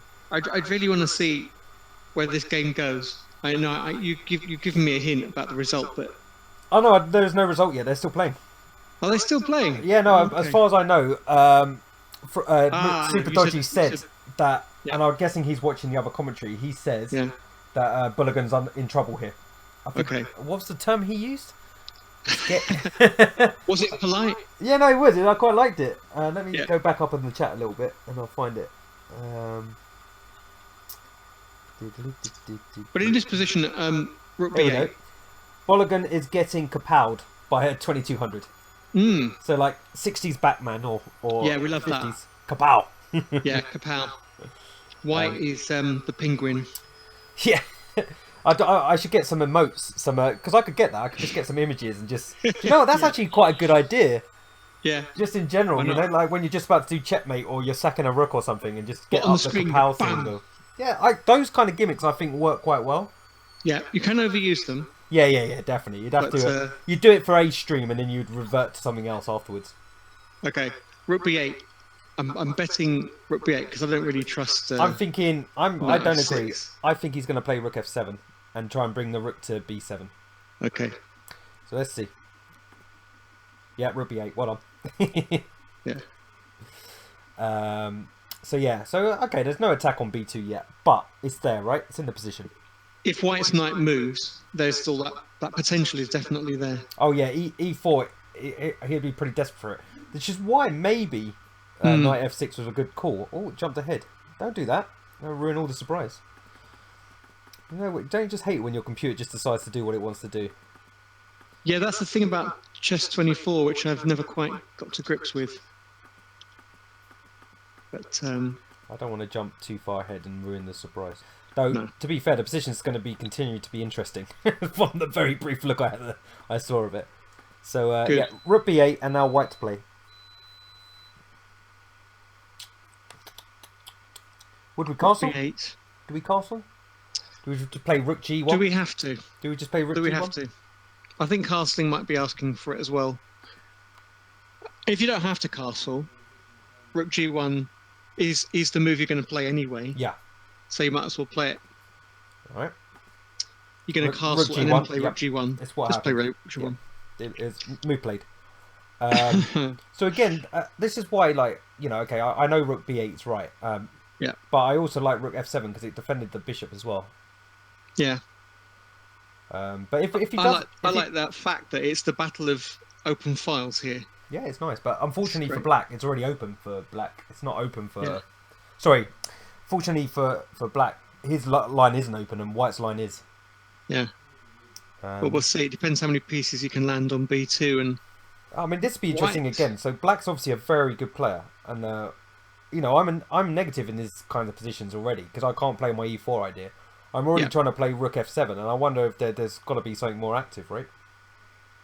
Well, Rook F7 is active in the sense you're going to put it on B7 and double your rooks. Yeah, but I'm playing It's it also for defensive defensive, so it's a great reasons. move, I think. I think it's a good move because White's going to go castles Rook G4, Rook D G1, and then you've really got to worry about your king side. Maybe it's less shaky than it looks. Well, another thing is, like, what else does Black play? Yeah, true. It's a plan, and you have to follow that I plan. mean, a really slow plan is to start chucking the A pawn down the board. True. Because you've got the C4 pawn there already. That is true, actually, but it is a plan. Yeah, I mean, it may or may not come into it, but he plays... Ah, okay, so there you go. That's more like it. He doesn't care about the D6 pawn, Adam. Oh, because he's attacking the knight. See, that's a GM. What does he play? He's playing Queen H4, attacking the knight on E4. Yeah. Okay, so... So why can't we take knight D6? Should we just put it on the board? Let's just do it straight away. And that was the idea. We play knight takes D6. Attacking the rook as well. Why can't he get away with that? Yeah, this seems weird. So the rook's hanging. We are going to play E4. Yeah. But then... You lose your rook and he'll be attacking your queen. We're losing the rook. This is the problem. So what is the idea of that? Knight takes D6. Knight takes D6. What can black play here? I'm looking. This is interesting. It's weird, isn't it? Yeah. This is definitely the right position, yeah? Yeah. Good. Knight takes D6. Well, I mean, Queen takes H4. Is it? We don't know if he's playing Knight D6 yet. No. But I'm trying to work out really hard why you wouldn't. White could play Knight takes D6, and we think it's possible because we can't see anything immediately losing. No. So you have to look at it. So you'd imagine black has to move the rook. What are we not seeing? Yeah. And also he's got to watch out for Knight F7 nasties. Yep. Got to look out for that. So are we just putting our rook into F3? Is that strong? Yeah. Okay. Yeah, I agree. I want to play rook F3 and E4 and just open up the position. Yeah, exactly. Well, you can take on B2 with the rook then, because you can take the bishop on E3 with check. Yeah. So the threat's literally just rook takes B2 here. It'll be on your screen in a second. And then, I don't know. Rook takes B2, we take it. Rook takes E3, so you've sacked the exchange. I'm not even sure that's good, but you do get it is very good. You're taking on an F2 as well, aren't you, after all that? It is very exciting. Yeah. Now it's all come to a crunch. But is this the move? Can we do something else? Can we just castle? This is the point at which, in my games, I tend to spend a lot of time. I'm just gonna. Can you hear my audio for a second? Yeah. I'm just going to turn my audio off for a second because I've got to take a phone call. I want to hear your phone call. It's for my doctor's surgery. It's really boring. Oh, as long as it's boring and not like exciting as in a bad way. It's not bad, but I've got to take it. All right, do it. I will be back. Okay. Hello. I can still hear you. Speaking. Yes. I feel bad now. Shall I end the call so he can't? Hello there. Let's do that because I can hear him, and that means you guys can hear him. He can. We'll call him back in a minute. But Adam is gone bye-byes for now. So yeah, this position, I don't know. I mean, I think just castles. I'm finding it hard to believe. Oh, maybe E4 is very good here. I don't know. Remember what? This bishop is just... It's come alive. I mean, I've been wanting to play E4 this whole game. Yeah, exactly, Mr. Dodgy. Yeah. You never know what that phone call is going to be about or like. So whatever he says, whether it's going to be boring or not, I'm just I'm taking that one offline. Yeah, I don't know. I don't even know if Rook F3 is the move to be scared of. But say, I don't know. Maybe you could just play Rook here. Is that bad? No, it's no good. I don't know. So say you play a nothing move then. Say you do just play your Rook somewhere stupid. And then I'm saying Rook takes B2. Now, is this as scary as it looks? So say Queen takes, Rook takes check. Now you've got to defend this pawn. You can't go king here, but you can go king here. I mean, maybe this is just nothing. Check here as well. Are we getting anywhere?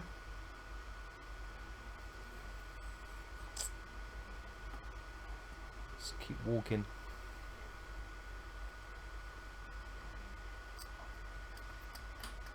Because there's no pawn down, you see. Because you've left your rook where it is. There's mate in one. So maybe this is just rubbish. I've got to check here. Oh, now it's something. So actually, no, this is really scary. Because king here is nearly death, right?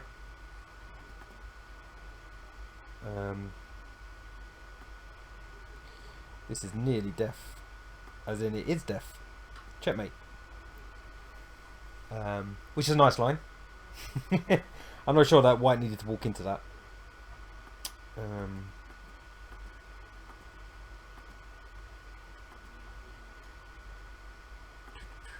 Oh, he's back. Let's get him back in.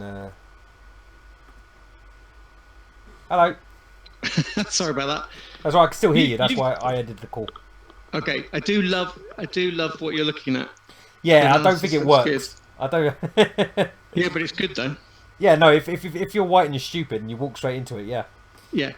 Well, this is the sort of thing you have to look at when you're playing chess. And the trouble is, you spend so much time analysing it that you end up losing or drawing a game that you should win because you just run out of time. Well, or it's either that, or you see that line and you go, oh yeah, it must work, and you've just missed the finesse, and you're just like, oh, look, exactly. Yeah. Sometimes it's easier to be the defender. Yeah, because you've got to play moves that don't lose instantly, right? Yeah, only moves. Though I must say, I'm pretty bad in those positions. If you attack me, I do get very paranoid. Like, I see more than there is, and I find it very difficult to calm down enough to say, actually, that doesn't lose yet. Oh, no, it's silly. I need to work on it. I mean, I'll get another 20 points stronger when I manage that. Yeah. But that's my problem, and I'll deal with it. I'm getting my attack interest is getting better. It will happen. Yeah, it's time, isn't it? I mean, I've never, though I played chess for a long time, I've never played for a long period of time. Does that make sense? Yeah. So this could be it. I could get You're better. not a professional. No, not even slightly. But I know I can be way better than what I think. I'm 154 at the moment. It's ridiculous. But have you ever taken a long period off playing any chess? Yeah, like 3-4 years.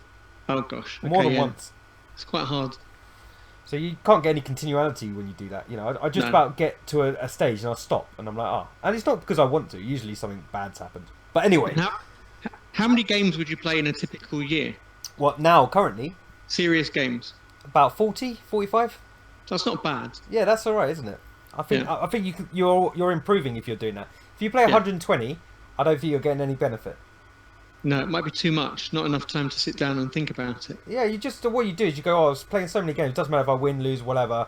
Oh well, I'm not trying in this one. You don't care as much, which is why I prefer to play team matches, because then I know that I'm not playing for myself anymore. Yeah. Mr. Dodgy Chess says 45 games sounds like bliss. Yeah, I can see that. I mean, that's basically a typical sort of league season for me, because I play for a few teams. But if I really wanted to get serious, I think I'd play tournaments. Tournaments are what make you better, because Definitely. It's game after game. Like the 45 games is basically 1 or 2 games a week. Yeah. Which is easily doable. Sorry.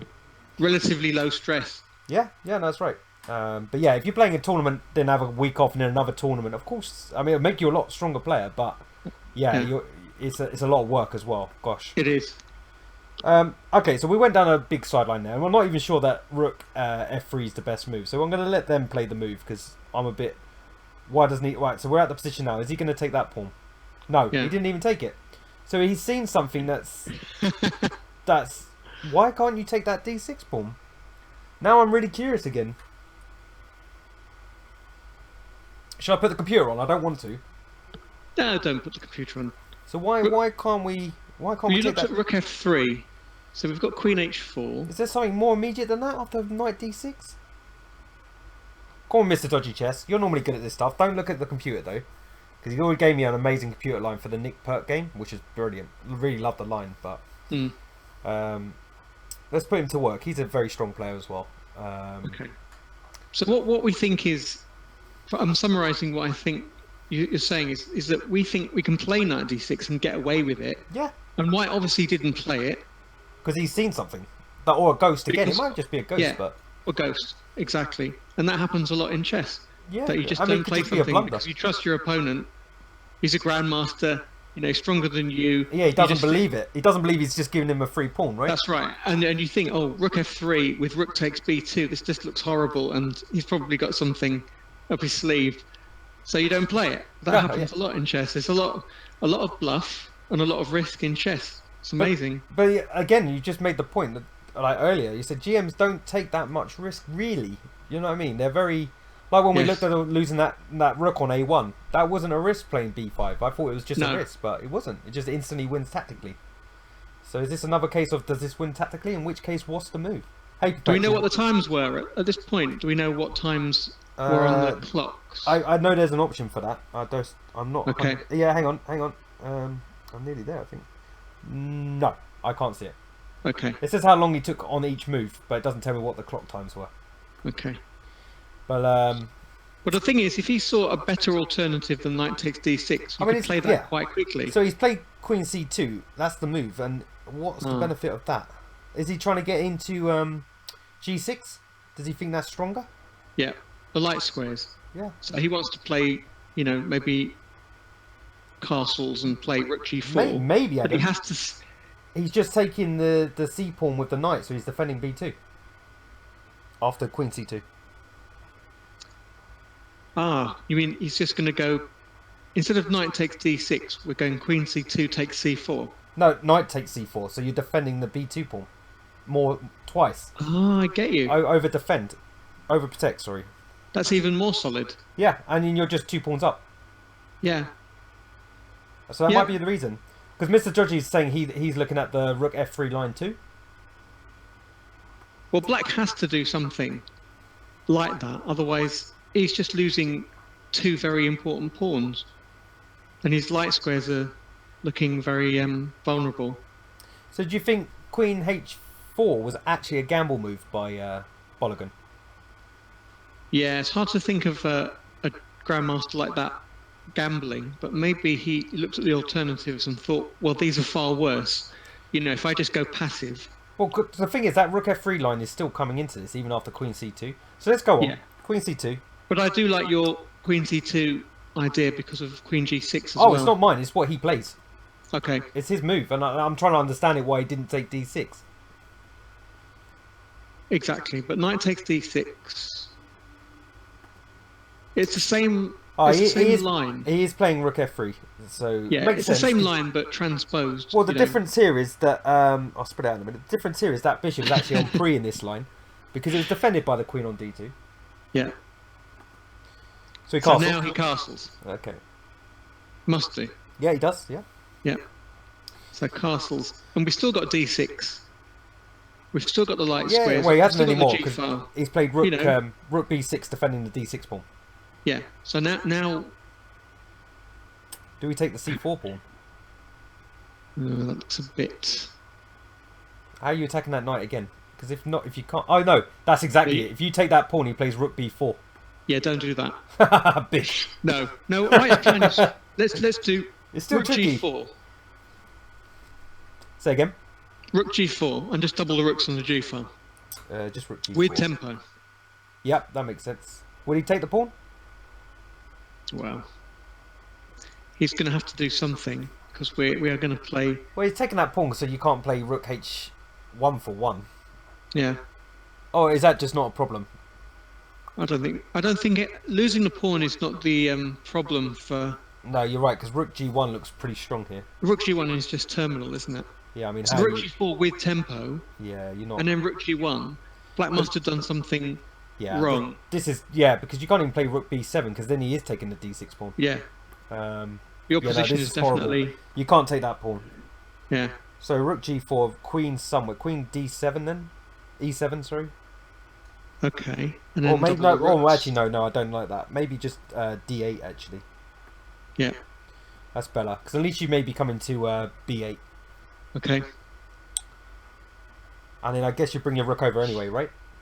Well, there are some nasty tricks in this position. What, just rook takes bishop? I don't know. I was looking at knight g5 and maybe something on the h file. But no, just double the rooks. I actually think that's really hard to defend. do it. We can do it in a minute. I still think this is hard to defend against, right? I mean, how are we defending that bishop? Because I was going to play rook g1 and then maybe knight g5 and then take it with the rook and then go rook h5 check. So now you've got 2 rooks bearing down on the h and g files. That would be brilliant, wouldn't it? Yeah. So I put a defensive idea on board. What do you think? Okay, I'm going to go with my instinct and play knight g5. Just For the take it. hell. Just take That's it. a bit drastic because you could just play h4 and knight g5, and then you've got the open h file. But let's just do that. Yeah. Okay. Okay. And then take back with the bishop. I was going to take with the rook and then go rook h5 check. All right. Yep. Well, actually, bishop takes and rook h4 check, maybe. But rook takes. Rook Let's takes do that. a good threat of check. Yep. I like that. That check's a big check on H5. Maybe he can just play knight f6.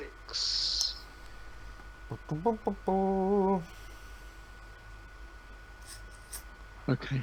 Can we play queen g6? I think we will. Looking dodgy for black. Yeah. But is it enough? I don't know. Queen f8 here? I'm not the best defender, to be fair. It's very solid. Let's go back and look at your bishop takes g5 idea. And Because that clears the queen out, you see. Where's the queen going? now I want to play rook something h something check. Yeah, but then my point is, what does black do about his queen being attacked? Yeah. Do we play knight f6? And if he goes knight f6, which is logical. How about bishop f6? Whoa. No, rook h4 check must be the end. Right. So in his position, Knight f6. rook h4 check. Yep. King g8. Everything is on the file. Everything's where you want it. So have we got bishop h6? So just not. we good enough? have. We've got queen g6. We've got bishop h6. We nearly have. Do we have bishop takes knight and queen g6 check? No, because it takes with the queen. But Oh yeah, yeah. that's a good point. We have queen h7 check. Yeah, it takes with a knight. No, I mean bishop takes f6 and then First, queen then- h7 check. Well, let's have a quick look. Let's so go we- queen g6. So we have to take with the queen, otherwise the other line works. And then check, king out the Mhm. way. I don't know if we're getting through. We're pieced down here. Yeah. Okay, maybe knight g5 was a bit presumptuous. But it might be alright, that's the thing. But maybe it's not necessary, maybe just make it... You can do it in a minute, like you say. What does the audience think? Because I suspect that Well, we've gone really segue here. I mean, we're not they might be a bit calmer than we are in this position. Well, I mean, let's see what happens But after... why sacrifice anything? Just double the rooks. Yeah. Is this what happened? You double the rooks. You play rook g4. Oh, no, I Or don't did know. black No, play- that was just our line. We're saying after rook b6 defending the d6 pawn, you Okay. said rook g4, which I think he'll play. Yeah, I think He rook does. g4 is definitely. It must be terminal Oh, no, because you it's- just double rooks. You've It's got trying everything to you say- wanted. Annoyingly, it's trying to say take the h pawn, but I didn't. Unless this is the game, which I can't believe that he'd take that h pawn. It doesn't make sense. No. Although, I think it's trying to follow my analysis, isn't it? Which is annoying. yeah. You can go back to the game if you click live, but you don't want to go back to the game. Yeah, because it's going to kick us around. I might have to. I'll play on a few moves just in case it's not. Maybe he does take that pawn. I can't believe he takes that pawn. Rook Let's F- let's assume he takes the pawn, All right, so rook f7. and then we is just defense. double rooks. He's already done that. No, this is the game. It is the game. He does take that pawn. Wow. I mean, Okay, so rook f7, that's a bit of a shocker, isn't it? rook It's real. g6. Was there something other than rook g6? Is that the game? Rook g4 takes Rook g6 double is rooks. the move that white played. He's attacking the d6 pawn again. G6, d6. hitting d6. Rook g6 to hit d6. And put pressure on the h pawn. Yeah, we don't really care about the pawn. We care about getting the knight in there. I want to get a rook to h file somehow. Yeah. It's exactly what I was looking at. I was thinking, well, now the queen's on h3, something h1 must be great, or, something h4. How about queen d1? As a threat. Where's it going? Is it too slow? Going to Oh, I d1 see, just you're so gonna you go can play rook rook h1. h1. It depends whether or not something takes h6 really does win. Oh, he probably does. You'd think so, wouldn't you? I really would, yeah. Because everything's pinned. Because that, well, at the moment everything's pinned. Because the bishop, if the bishop ever moves, the knight's on pre on g8. Maybe you don't want to put the rook to h5 because of that reason. Yeah. That's a big threat. That's hard to relieve actually, unless knight d7 works at some point. I don't know. I don't want to be black here. I can see why Mr. Dodgy Chess was saying that black was getting compelled. What would Eric Hansen do here? That's what I want to know. Well, the funniest thing is, like, literally, Bulligan said, "I'll take the material then, thank you very much." He offered material, the other guy didn't take it, so he's taken the material, which is, well, I mean, like I say, this is where we'll find out if GMs can, this particular I don't know how defend. black can survive this position into the endgame. I wouldn't. I definitely wouldn't. I'd be in pieces. Yeah. I'll be checkmating myself, probably. Yeah, exactly. Okay, rook g6, good move. So good now move. we need a move for black. We really do. And rook d7 looks like the only move. Is that right? Rook d7 maybe? That's the only move? You can still play queen d7. Okay. Yeah, okay. I think you're vacating the h file, which is probably a good idea. Yeah. And there are tricks with rook g6. The c5 pawn is on freeze as well. Because you can take it and then b6. Yeah. There's a pin. That's nice. Yeah. And then your rook gets into position maybe by b8. Yeah, that's a threat actually. That's a very good. I didn't even see that. But yeah, knight takes c5 is probably stronger than threatening the d pawn. So it's actually threatening 2 pawns here. Yeah. That's quite nice. I mean, I don't really care about the pawns. It's just getting the pieces into his position. So knight takes c5 to e6 would be catastrophic. And if he took it and then you play rook takes b6 to b8, that would be catastrophic. I personally think White's going to get everything. I think he's going to be, you know, if he ever gets to take those pawns, apart from getting, like you're saying, your positional attacking plan, you're actually winning the endgame as well because you're material up. Yes. So queen d7 in this position may just lose to knight takes c5. Yeah, agree. Yeah. So what was your move? Rook d7. Well, that also same loss, knight right? takes c5 is also possible. So let's see what happens. Yeah, I don't know a good move for black here. What does he play?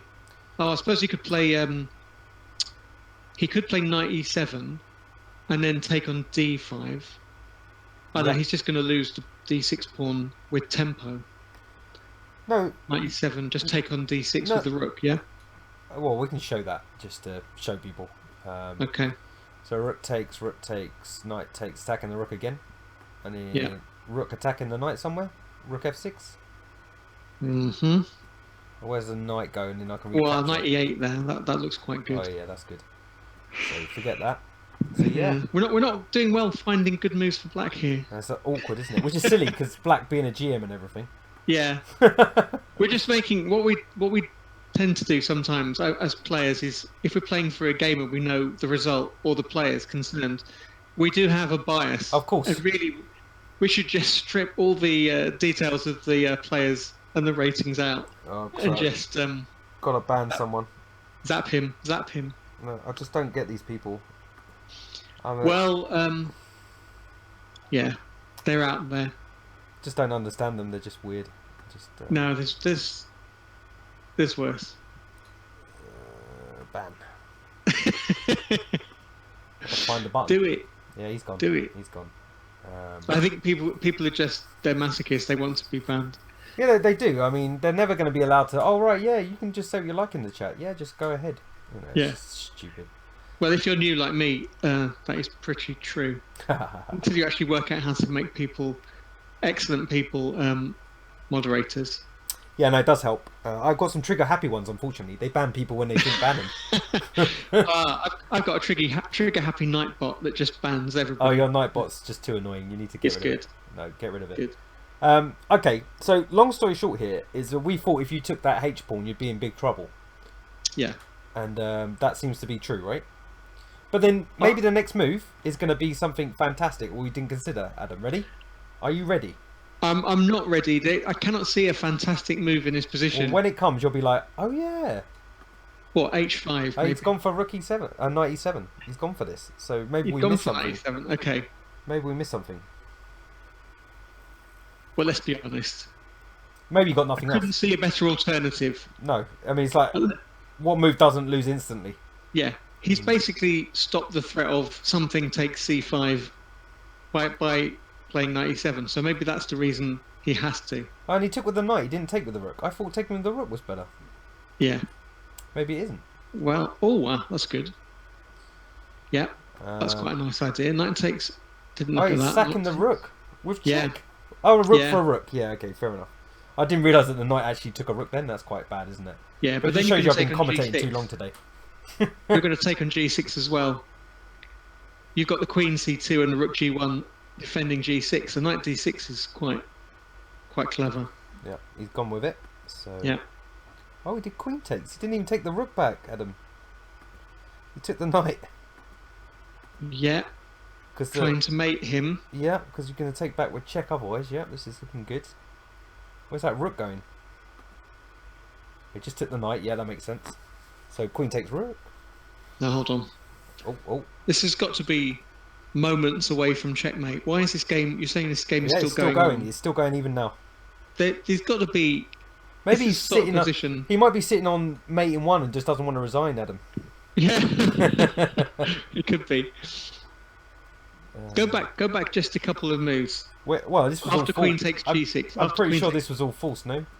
Yeah, just after queen takes g6, just to Right. satisfy. I'll me. relax. So white goes queen g6, yeah, and then black plays rook takes d6, yeah, Yeah. and then white Kind of has has a to, chance. right? Otherwise, He has a choice of rooks. Yeah, well, the point is you can't play something like rook f6 to get mated on g7. It's quite nasty. Yeah. I'm pointing that out for the people that aren't noticing. That's all, Adam, you know. It's not because I thought that might be a defence. So after rook takes d6, Yes. you've got a choice of rooks. Which one to take back? Yeah, I think Yeah. you take the f rook. Does You it make stay- a difference? You stay on the mate. You may as well. Okay, queen f7, yeah. So it's threatening mate in one, which is probably How where does Bolligan's he just waiting stop- for his clock to run out. How does he stop mate on g7? Queen Well- d7 maybe? Yep, No. or rook. Oh no, because then there's Yeah. check. Oh, that's okay though. Yeah, you can play either rook d7 or queen c7. E7, sorry. Okay, so if you play rook d7, you've got queen e8 check. And you just play If king you play h6. queen d7, you might get the queens off. So queen d7, what happens there? Rook takes g7, just wins a piece. That's what it is. Yeah, queen d7, rook takes g7, just wins a piece. Yeah. So rook d7. Queen check and then king h7. You're okay-ish. You're still Yes. in a bad way, but But there must be a way of landing he a blow played rook. there. Like you say, you had to play rook d7, otherwise he loses the Go on. piece. Yep. He's lucky to survive that, isn't he? Yep, so far. Maybe he's just better, Adam. Did you ever take that into account? He is a GM and 2600 and...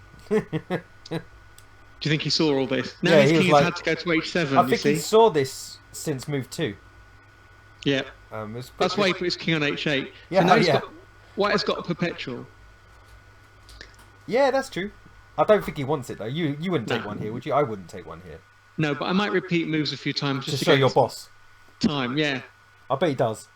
Yep, check. Do you think queen g6, Yeah. king g8? Oh queen no, e8? he only did it once. He could have done it twice. I would have done it twice. He did it, did he? Yeah. And then Okay, go on. He only did it once though. And then he took on Torture. c5. Yeah, I definitely would have done that. I was looking at bishop takes h6, but you can't because it's Because queen check takes. for one thing. Yeah, queen takes check. Yes, okay. So he's taken some material eventually. What's the material count here? 1, 2, 3, 4 pawns. It's level material. Can you believe that after all this? Like, talk about walk a tightrope, Yeah. Bolligan here. But then the point is this: if you can see it and a tightrope, you know, think of a tightrope walker. Yeah. You know, for me, if I walk on one, I fall off just looking at it. I don't even Yeah. get on it. I fall off before. Yeah, you And avoid the tightrope. It's You a go really for good a nice, analogy solid... for this because a GM's just going. It's not a tightrope. It's a No. straight road of this leads to here and we're level material. You think he calculated? You know, he should, being Yeah, I a think- GM. It wasn't that many pieces on the board. He probably did, you know. So we'll assume that Black has survived catastrophe, but he's still losing. Yeah, He yeah. I must mean, be still losing. the A6 pawn's really weak. Actually, all black's pawns are really weak. Well, white is threatening bishop f8. Yep, and that'll be mate, is it? Yeah, something will happen on Yeah, g7. because funny enough, the rook's actually blocking a good defense. The rook needs to be able to get back to the 8th rank, and it can't. Yeah, yeah. So now we have to find a move for black that does not lose. That's the trick. That is not as easy as it looks. Find a move for black that does not lose. Well, there's no as you say, yeah. It's not like next move's lost. I mean, like bishop f8 is definitely something to watch out for. A threat. But you've got that one move to do something, right? Yeah, but sometimes, like in Zugzwang, every move you have just makes your position worse. I just have to, because DJ's being a pain in the chat, Chesspatzers Australia. He's saying, why not bishop f8? And I'm like, well, because I'll just put it on the ball for you, DJ. And there you go. That's why. He's good enough to know that. I actually did some really good dual commentary with me the other day for the Chesspatzers semi-final. Yeah. The first one.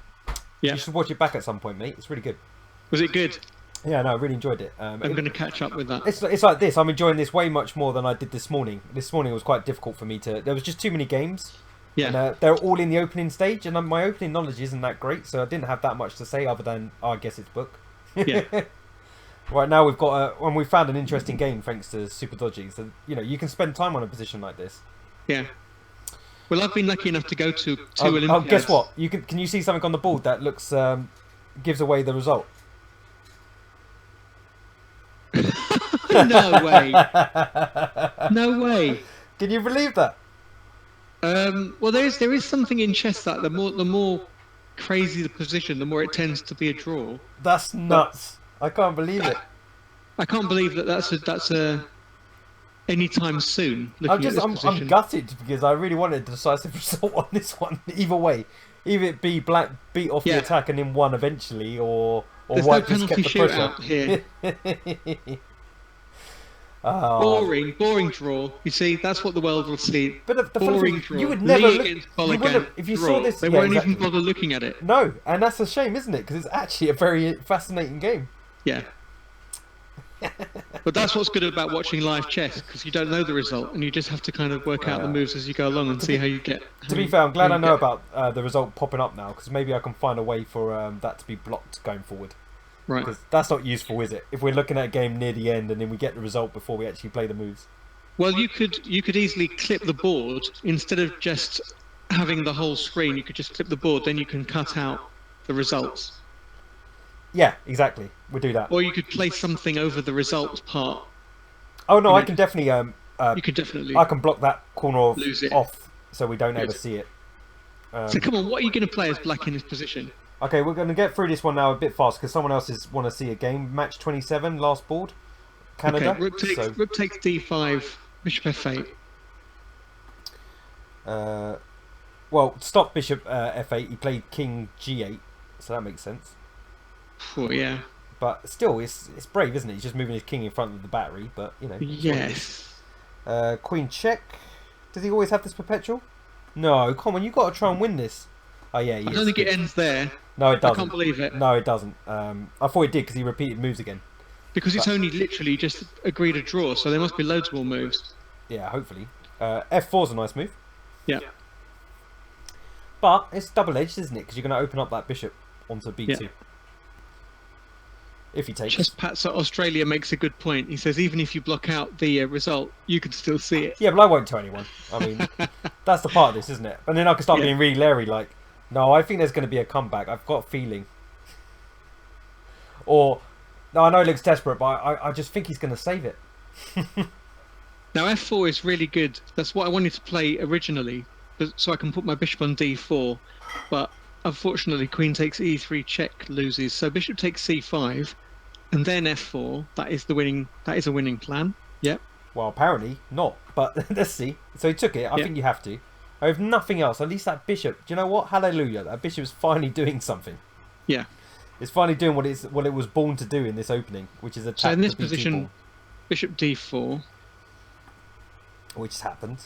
Yeah. Because everything's pinned, which is right. Ooh, what's that? Yeah, bishop d4 looks good. What is going on here? What's happening? Queen d3. Queen d3. I threatening to take the queen off. That's a nice defense. That's cheeky, isn't it? That's nice. Oh, I really like that. That's cheeky. That's a good spot. So But, what are you going to do with your queen? Now I'm attacking your bishop as well. That's a GM move. I'm sorry, I wouldn't spot that. I don't think I'd see that in the game. Yeah, I really don't. Move. I'd be like, I'm under pressure here, or maybe, like you've said before, it's like an only move, that one. Yeah. That is literally saying... Look at the position, and Queen E8 or Queen E6 or something wins the rook, doesn't it? Just get Queen E8 check and win the rook. But then you're going to take the bishop, no? Well, you win the exchange. Yeah, but this is death, isn't it? No, the rook's attacked on G1. You're threatening the B2 pawn. Okay. What do you play? Well, you've got. Maybe this happened, by the way. I don't know. Hold on, don't panic. Right. You've got Queen F5 check. Funny thing is, when the material comes off, black wins. Yeah. Yeah, you can't just exchange everything off here. Nope. Oh, unless you've got D67 queen. Oh yeah, that's. You haven't got time. Damn it. So in this position, you haven't got time to play something takes G7 check because you haven't got enough time to queen the D pawn. But if you were just one square forward, maybe you've got these ideas. So Queen F5 check. I can't see a way for white to break through without being mated on B2 or something. No, I don't like that. Let's go back and have a little look. What's Chesspatzer Australia saying? And good afternoon, Blazero.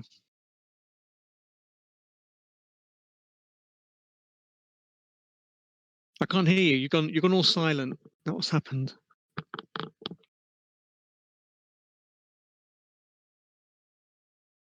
Microphone's gone. Am I back? No. Oh, that's better. Yeah. Yep, gotcha. Yeah, that's weird. That happened. It did happen with me and DJ. We both got disconnected. Where it was really weird. The crowd could hear us, but we couldn't hear each other. A bit like how we started. Funny enough, the audio issues. Yeah, I mean it's the thing for Chesspatzers. We can't get audios correct. Yeah. I mean even here, can you play Rook G2? Is that still attacking? I don't know. It looks really passive, doesn't it? I really don't know what's happening. Can we play F3 there? F3, but yeah. I mean, to be honest, I quite like Black's position now. It's just such a nice bishop. It's the problem, isn't it? If you were playing this in a match, I think you'd be quite happy now. You've definitely survived. Oh no, you just lose the rook. You lose the rook. Yeah. Queen E4 check, and you just pick up the rook. Oh no, it's not check yet. Sorry, I'm seeing a ghost. But it's an idea, but it just. Oh no, yeah. So it'd be Queen E3 check first. Yeah. And then where do you put the king? I don't know. You probably have to play Rook D2 not to lose it. As soon as you go, I was gonna say, because if you go to a light square, you lose the rook. So Rook D2, and then do you take the B pawn? Oh, you can't. It's pinned. That's something. Yeah. Maybe this is perpetual this way. I don't know. Well, now C3 maybe. Oh no, you can't take it, can you? No, that's annoying, isn't it? That it is pinned. Yeah. So I don't know if that gets through. Should we see what actually happened? But that's definitely something. That's a nice move though. Whatever we come up with. We'll go back to the initial position. Queen D3 is such a nice move. And let's see if we can find something else. Well, should we see what white plays? Because he's obviously got to play something. Can you get rid of the queen? Well, he played Queen E8. He played Queen E8. Queen E8. Yeah. And King H7. And he did take the rook, so this did actually happen. Good. And then I think it's perpetual. Yeah. Yeah. Oh no, he did try rook. He's tried rook G2. So now we're going to see if Queen E3 check does the job. Okay. Which he's played. And he went to a light square, but now it's not so easy to get the check because he had a check on E4 previously to win the rook. So King C2. Just threaten the check on B2 again. Yeah. King down, perpetual this way maybe. See what? At least they both went for it. I mean, to be fair, Yeah, this was really White good. had loads of opportunities to take the draw, and he just didn't do it. Good fighting chess. Yeah, exactly, to the death. So he tried King D1. Yeah. And then he played F3. Yeah, why not? Black's trying to win. Yeah. That is a fast pawn. There's no denying it. It's very, very difficult for White now. He's going to have to take the perpetual, I'm sure. I mean, this may be it. This may be exactly the perpetual moment. Mm-hmm. Indeed it is. What a game! And for all his trouble, White gained 7 FIDE rating points. Which shows you why chess is such a frustrating game. For all that. Does that mean we need to respect the people that get up to 2600, 2700 because they win these games constantly, yeah? I think you have to say White missed something, but I have no idea what it is. That's the bottom line is I have no idea. No, well, I'm happy to not use the computer, so let's let it remain a mystery for now. Okay. If we couldn't see it, I mean, that's the whole point, right? It's no fun otherwise. We could have the computer steamrolling every time. This or shall country luck is hard. We could just do that. We've done all our analysis, and should we see what we missed? Should we see what was wrong with Bishop takes D6, Knight takes D6? I'd like to know. No, I think Knight takes D6 looked good. Yeah, me too. So the computer's back on. Let's go and have a quick look. Go on. It must be at that point. That must be the crucial. What did he play instead? He played Queen C2. So let's get to that. We're fairly happy with the opening, right? Yeah. I mean, the computer doesn't dislike Knight A5. Slight edge for White, like it always is. Yeah, exactly. Yeah, I think this is probably all booked because the val's not really changing. Gets slight after F5, it's nearly +1, but I don't think computers AlphaZero might, but I don't think computers quite understand the closed positions yet, and that's not me saying it. No, they don't. That's other GMs, so I agree. Yeah. I don't think it is +1. So when you get excited when you're playing Golders Green, which is one of Adam's tournaments, and you have a look at your little computer afterwards, it says, "Oh, it's +1. How did I not win this?" Because it's not always. It's not enough. Yeah, it's not enough. You've actually got to understand the position as well. Yeah, I actually joked about that the other day. I said, "Have you ever been like +2, +3 by the computer and still lost because you didn't know what you were doing?" I'm like, yes, I have. Yeah. Hey, Camel, Chesspatzer USA. Haven't seen him for ages actually. Chesspatzer USA / Camel Clutcher. Are you going to play in our league? Because I haven't had a response from you for ages. I'd like you in it, if you can make it. Yeah, we'll go have a look at the UK boys after this. I think we're going to look at. Okay, that's good. At the Canada game, and then we'll go straight to the UK games. Okay. Yeah, we will, Perpetual. Don't worry, we're coming to it. We're just getting to one point in this where we just didn't understand why White didn't take on D6. Yeah.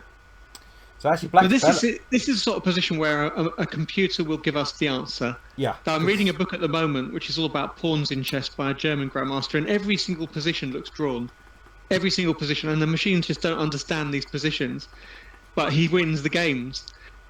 So it just shows you these positions. It should be able to give us the gospel. I hate to say this, but White was more than +5 at one point.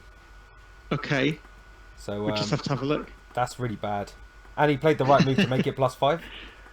I mean, it makes sense. How did Black survive that? To be honest, Adam. Any ideas? All right. So what was the right move? Well, funny enough, after it's going to catch up in a second with you. But funny enough, Knight E4, Black's +1. Yeah. And I didn't feel that at all. Did you feel that? Felt like White was doing all right. I didn't feel it, but what's it suggesting is Black's best move in that position? Obviously not Queen H4. Knight F6. Okay, so that makes line, sense, doesn't it? The line where we said that was potentially tracking the rook. So what happens after Knight F6, Knight G3, Rook F3, the line we looked at? It's changing its eval. It's only just slightly better for Black now. 0.45. Yeah, we were right. It does that. I just want to make sure it was Knight F6 that it wanted. Yeah, Knight F6 is +1, but it ends up not being +1. But anyway, that's not the thing we're keen about. We are keen about... Yeah, Rook what G1. actually happens. Yeah, here we go. So it was a blunder. Queen H4 is a blunder. But is it a blunder because of Queen C2 or is it because of Knight takes D6? No, I just think Knight takes D6 is a good move. Yeah, it's only +1 for Queen C2. I don't understand at all why he didn't take Knight takes D6. Knight takes D6 is +2. I don't get it. Queen C2 is kind of a transposition in No, effect. I don't think so. Because you're threatening to take the C4 Oh yeah, it was that way around, wasn't it? That's why we like the queen c2 line because you could take the c pawn with the knight. Yeah. Yeah. Exactly. Okay, well, let's see what computer thinks best move. We were saying, oh, it wants rook f6. It doesn't like rook f3 at all. No. Okay, so rook f6. Attacking the knight. Knight just comes back. Queen a5. What the hell? Just letting the knight go? What have we got? Saying queen a5. This seems very, very interesting. And what happens on rook takes d6? Queen c7, threatening g8, g7 mate, and threatening both rooks. It's both, yeah. So we've got double attack, rook and bishop. Yeah, but that's quite difficult but to see. My point is, white is +5, like later on. So let's just go there. Go on. Queen c2 is still all right. And he tried rook f3 as we said. Yeah. Castles was best move. Yeah. Rook b6 is not a good move. Yeah. Though rook g4 is still an edge. It likes knight d2 better because you're attacking. We love rook g4. Well, yeah, but knight d2 attacks the rook, and also you're taking on the you're taking c4, which is what we wanted to do originally. But we want the g file. Yeah, we do. We want to mate the guy. So rook g4, queen takes is a terrible move.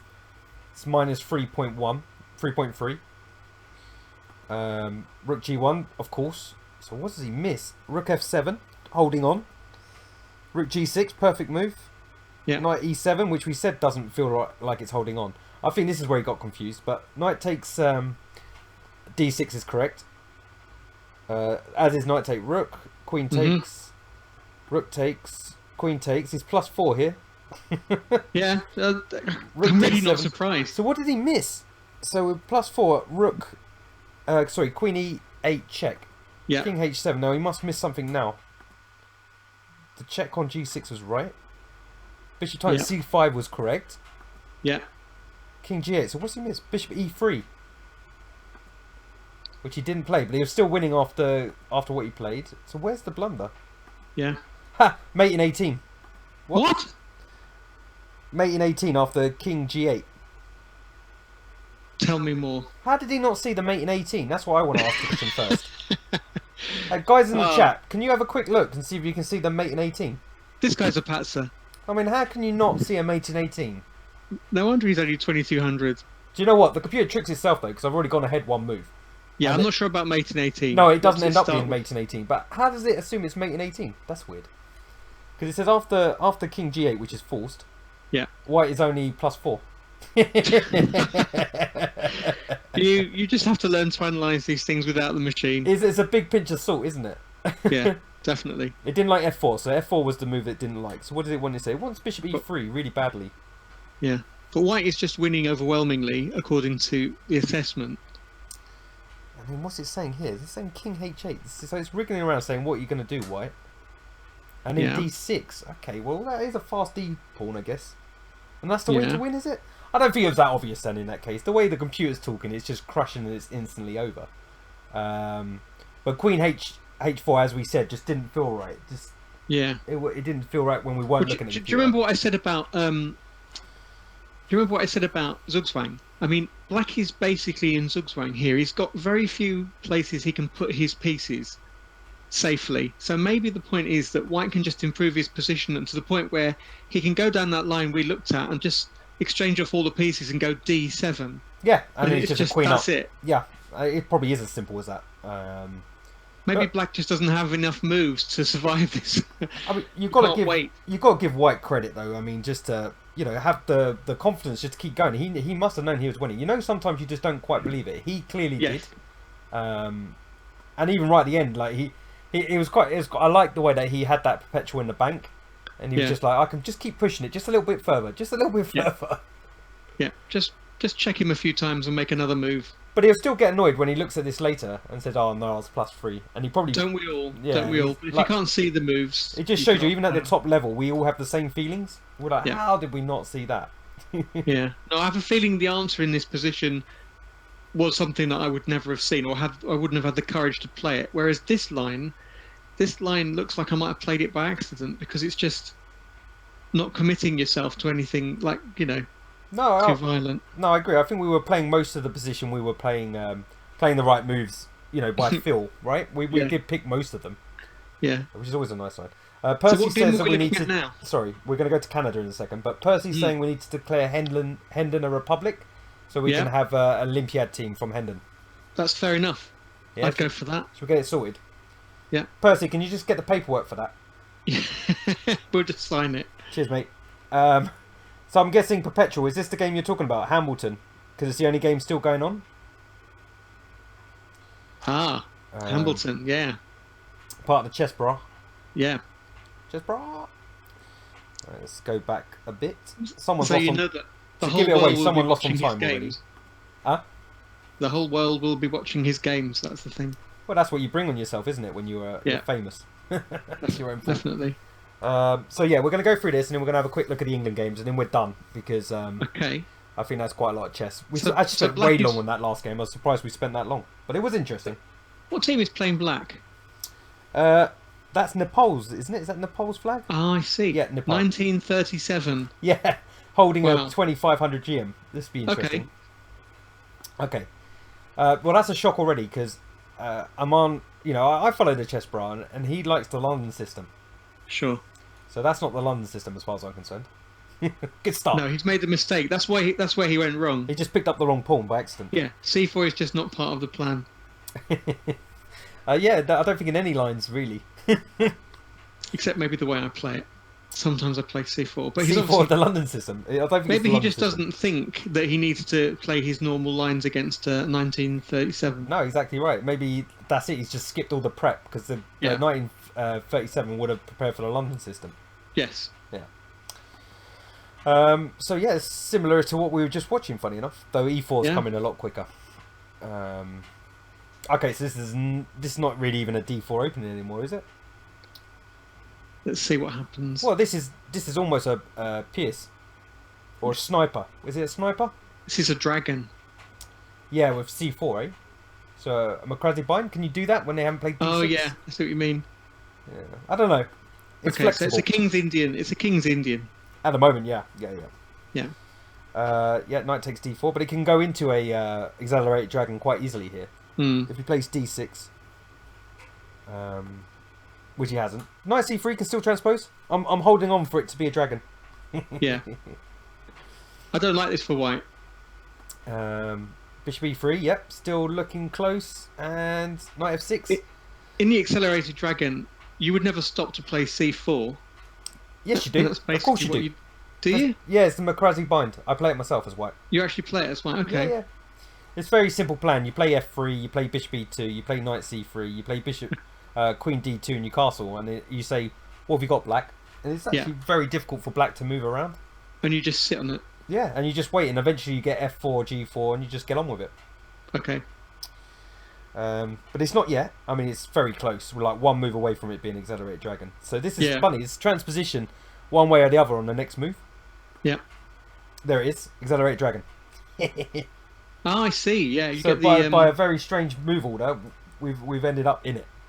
Yeah. What was an English is now an accelerated dragon. Yeah. Okay, cool. Well, at least I know a little bit about this. Cause, in it. Yeah, bruv. Well, we are with the chess, bruv, so we have to talk like that now. Yeah. Okay. But yeah, so Aman's just going to play the moves I've just suggested because it's you know. Because he's been watching your videos. I mean, I developed this opening basically, as far as I remember. Exactly. Yeah, Licensed. This is the ChesspatzerIND line. Yeah. Okay, he's gone for the take line, which is fine, and then you put your bishop on c6. So it's not a bad choice by Black actually. It's quite it's a very solid line to. Oh, he's gone straight for bishop e6. Okay, yeah, that's the other way of playing it. You do have time to just play it to d7, and then just sneak it into c6. There's no real rush here. You know, White usually plays f3 or rook c1, and you just play bishop c6. But in this line, I suppose Black is putting pressure on c4. Yeah, but that's the point, and that's why I don't particularly think it's a fearful line for White, because it's so easy to look after this c pawn, and you know, you play b3, rook c1, and you're just fine. Yeah. The computer would say it's level. Yeah. And it's just if you like the position or not. So yeah, so this is pretty bog standard accelerate dragon. A6 trying to play b5. Because you've got to play b5 or d5. Okay, so we've got our first unusual move for me. I've not seen bishop f1 before. Yeah. So I'm out of book. I don't know if it's going to go to G3. It looks like it could live there. He's going to play G2, sorry. G3 and Bishop G2. Yeah, that's what I'm trying to say. Sorry, yeah, I got garbled. Yeah, But, that's all right. Bishop G2 would look quite nice actually along that diagonal. Yeah, but C4 is definitely weak if you do that. Yep, that's right. So B3 and then and then there'll just be a battle of the queen side. Maybe he's not even doing any of that. Maybe he's just getting the bishop out of the way of the rook. Yeah. Maybe he's trying to play E5, a quick one. Yeah. Well, we'll see. It's not interesting yet. So rook C8, attacking the pawn twice. B3? No, he's on straight knight in there. That's fair because he's blocking the bishop. Knight D5.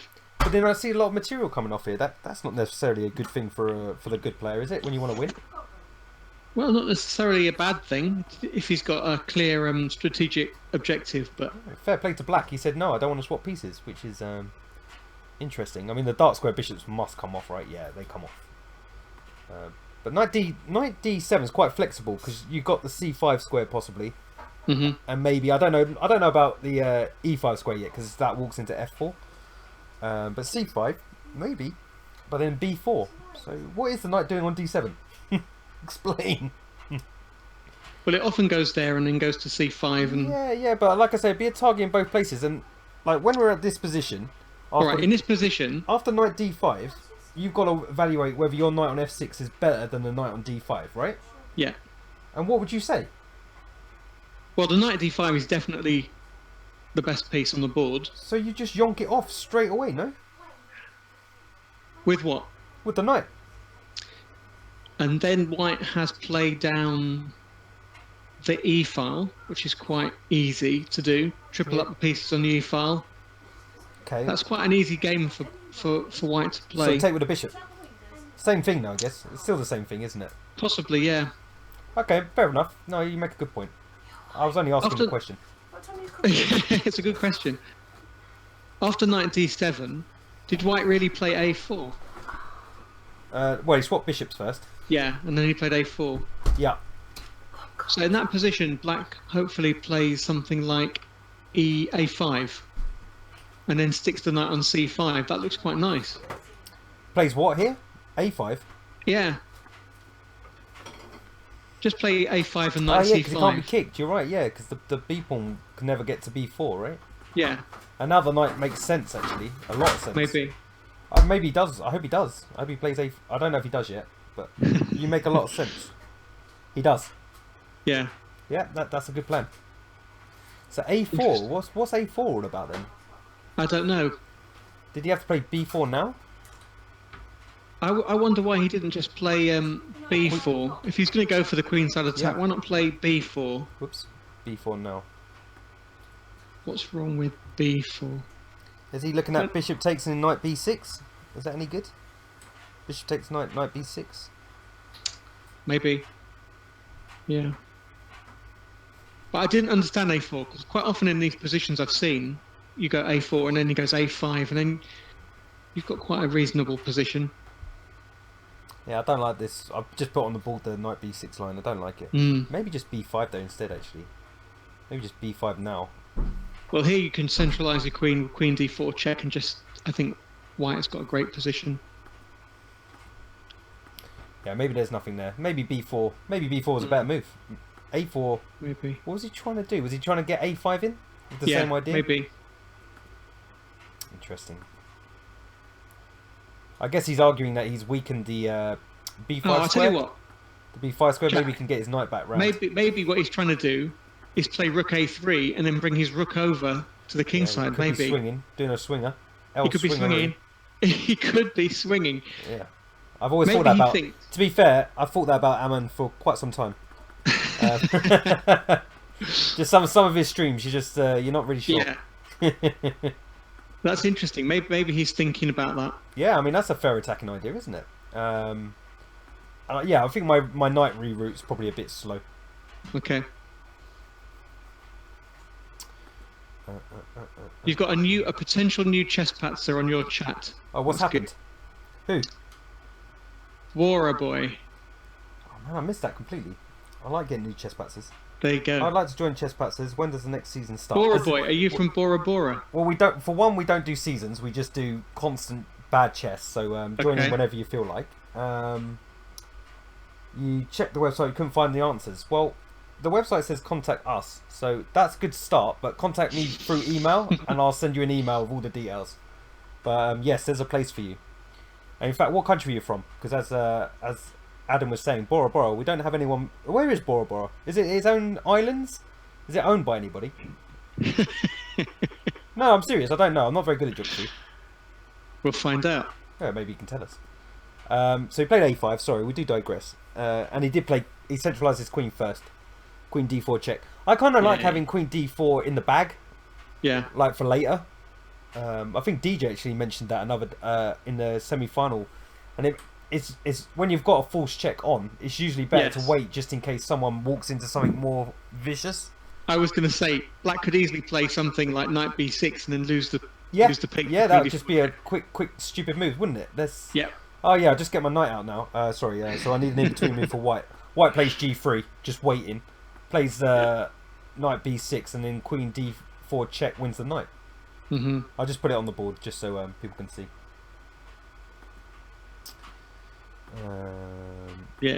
So yeah, but anyway, so he threw in the check first. I'm sure he's a GM. I mean, it's not exactly like he doesn't know what he's doing, eh?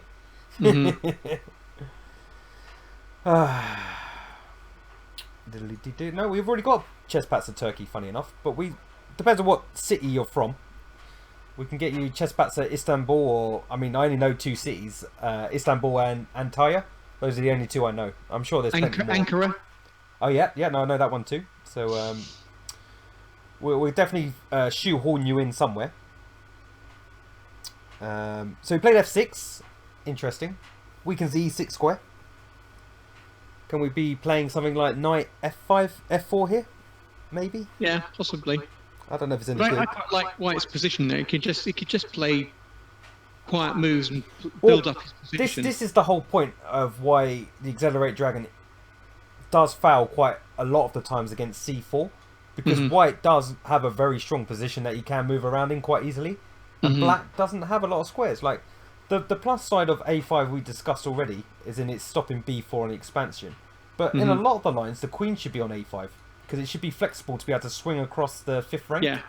And he's gone, no, I'm not doing that plan anymore. Do you know what I mean? So yeah, if anything, if Black chooses different plans where he's using pawn play, he gets even less options. So it's a really good choice for White to play c4 and not go down the main line. Yeah.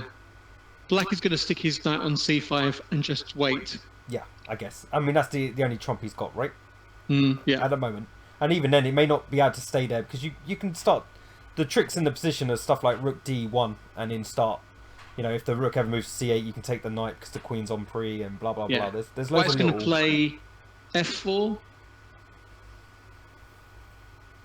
I think f4 is definitely part of a plan. Yeah, I agree. So what is the next move? Are you saying f4 now? In this position? No, it might be a bit early. You could... Because that's what we're looking for. We're looking for White's next move. I hate to drag you away. White's next move. Well, go on then. F4 looks like a good F4? start. I like knight f4 personally, but we'll see. Of course. Magical answer, rook e3. Yeah, exactly. Yeah, I mean, it makes sense. I mean, he wants to swing the rook to g3 potentially. But then we Rook thought that he left. might do that with the a rook, so that's interesting. I thought the rook's pretty good on e1. I don't know. But yeah, I do like rook g3 and f4. Say, hello, king. People on the chat are choosing their own Chesspatzer names. Well, you know, as long as It's they... worrying. That's okay, they can do that. They don't Chesspatzer actually... green lanes. To be honest, I'm a bit of a tyrant. They can talk as much as they like, but they're still going to be doing what I ask them to do. Yeah, okay. Point I made. like to show that, you know, it's freedom of thought, but it's not really. Yeah. It's a benevolent dictatorship. Yeah, there you go. Exactly right. That's nailed it in one. That's what it is. So rook e3. To be fair, what is Black going to do? So I guess Nice and solid. So knight c5 probably then. I think he's got to play knight c5. No, he dropped the bishop back to f7. Okay. So is he going to try and play e6? Is that really a move in this position? So d6 would just be. It would just be the the f end. pawn would be really weak, wouldn't it? That would be. Yeah. And d6 is definitely going. Yeah, no, so that's not going to happen. So he's brought the bishop back for a reason. Is he just over protecting G6 or something I silly think like he's that? anticipating your move, knight f4, so he can now play e5 and try and... Oh yeah, it'd be a nice That's what little he's fork doing. there. So yeah, it's a quick little blunder, guys. Yeah. 2 pawns for the piece, but not good. Not good. But then, that's the point. So why couldn't he have played that in the first place? What's the difference with having... I'll just put in the position before rook e3. What's the difference here? Well, this way he's doing to you what you were about to do to him with queen d4 check. He's basically giving you the option to play a blunder like knight f4. In the previous position, you were going to play it knight f4, bishop f7 with the threat of e5. Well, I was going to move my knight somewhere afterwards, but yeah, okay. Yeah, you might have seen it coming. Yeah, maybe. I mean, knight f4 maybe just a load of rubbish, to be quite frank. And also, speaking as somebody who plays this sort of cramped positions with black, you've just got to find moves to put. You've got to put your pieces on better squares. So maybe bishop f7 is just a decent waiting move. Yeah, he's got to do something, as you say. He's got to reassemble his pieces. Not the Avengers, but just... Wicked. Yeah, actually, you're right. I mean, though I like what you're saying, but why couldn't he have done knight c5 and then brought the bishop back to d7 into c6? Why couldn't he have done that? I would have played knight c5. Seems more natural, right? And then bishop d7, c6, and then you've put your minor pieces in the best squares. Maybe, but definitely knight c5, because you're not going to go knight e5 because white is going to play f4 anyway. Yeah, you don't want to encourage it. This way, at least you've got a4 under observation. You've got knight b3 possibly, and maybe you can get in some kind of attack on e4. I think I lost my sound again. Can you hear me? Yeah, I like what you're suggesting, because I think black, he's not going to play e6 or e5. At the very most, he might move his king and play f5 and attack the centre, in which case his bishop really wants to be on c6. Yeah, I mean, the bishop doesn't feel right on f7. No. So he's hanging on to that because of c4, maybe. I had two problems there. Everything. My sound shut off again, and I lost the position because Chess24 didn't want me to look at that position. Only temporarily, though. Yeah, no, I'm back. So bishop f7. Okay, we don't really like it, and I think you're right. I mean, knight c5 was the whole point of playing a5 in the first place. Yeah. So why not just get on with it? Yeah. Oh, somebody timed out Mr. Dodgy Chess. Why? What did he say? do? Yeah, let's see. What did he do? Well, what did you can see it. Where is it? Oh, his message deleted. Yeah. Oh, who timed him out? Don't time people out, especially Mr. Dodgy Chess. Even if he said something bad, it was probably in jest. Yeah, the clue is in the name. Yeah. Whoever did that, don't do it again. Mr. Dodgy. Hey, someone's banned him. No. No way. What's going on? Who's doing this? You can't ban Mr. Your Dodgy. moderators have gone crazy with mad authority. Oh, hang on, he's back. What happened? Were you guys trolling me? What the hell? It's been super modded. Perpetual, who banned him in the first place? I can't see that. If I find out later who it was, I'm going to tell you who it was, but I'm sure it was for a good reason. Percy did it. I don't know why though. Oh, did he? Okay, but we're not going to ban him for that. That depends what it was. Well, he's talking about the other group. But that, at the end of the day, I've already addressed this many times, and I'm not going to do it now because it just gives them ammunition, and I don't want to talk about them. The point is this: obviously, have some respect. I mean, obviously, there's a split there, and it's probably better to not talk about it at all. Yeah. Anyway. Don't time him out. Just ban him completely. Well, that's what happened. It was quite funny. No, that was somebody else. Anyhow, so bishop f7, rook e3, b3, holding on to the c pawn, I guess, for some unknown reason. I don't really get that move, but okay. Do you think that's why he left the bishop on f7? Because he's still looking at the c4 pawn. He is, yeah. So that kind of makes sense. Yeah. But it was looking at it from. It was looking at it from he e6. ever looked at bishop d7 to c6. Your idea, I think, was interesting. Bishop d7 to c6, but I don't think he was looking at that at all. No. He's waiting for... He wants to pressurize c4. White plays b3 to defend it, and then you go knight c5, and then b3 is a permanent weakness. That's black's only counterplay. Yeah, no, exactly. Yeah, I think the bishop on f7 is just not doing anything now. Yeah, But because we've been pulled to this game, you know something's going to happen at some point. yeah, I'm looking forward to it. So he's finally played knight c5, which makes sense. yeah. And he's over protecting the b pawn. Is he actually trying to push the b pawn? Do you think? No, Because the a pawn's weak, right? You can't push that pawn. Rook I b1. don't think he can. Rook He's b1's just a really strange He's move. protecting it. Yeah, but the rook on e3, is that not protecting it enough? Is he Yeah, worried but he'll get scared away? He might want to play f4 and e5, in which case he might have other things in mind for the rook down the e file. Yeah, possibly. Okay. Well, we'll give him the benefit of the doubt because he's a GM. Yeah. Oh, and he did. Well, he played the move he didn't want to see. He played e6, weakening d6. Whoa. And the reason he's done that in this position is because white has his own weakness now with b3. I don't think it's as good as it could have been for white. Possibly. Yeah. He doesn't have enough room to really concentrate down the d file and win that pawn without giving up his own b pawn. In which case, a4 and c4 are weak. So yeah, e6 is a good judgment then. he's defending well. Yep. All right. So the knight has dropped back to c. Okay, this was the other idea of obviously playing a4 is that he has weakened with a5. He has weakened the b5 square, so the knight can hop in there, attacking Yeah. d6. So actually, he does. He still has a route to attack d6. Yeah. Yeah, that's a fair point. So the manoeuvres coming in. Yeah. Queen b6.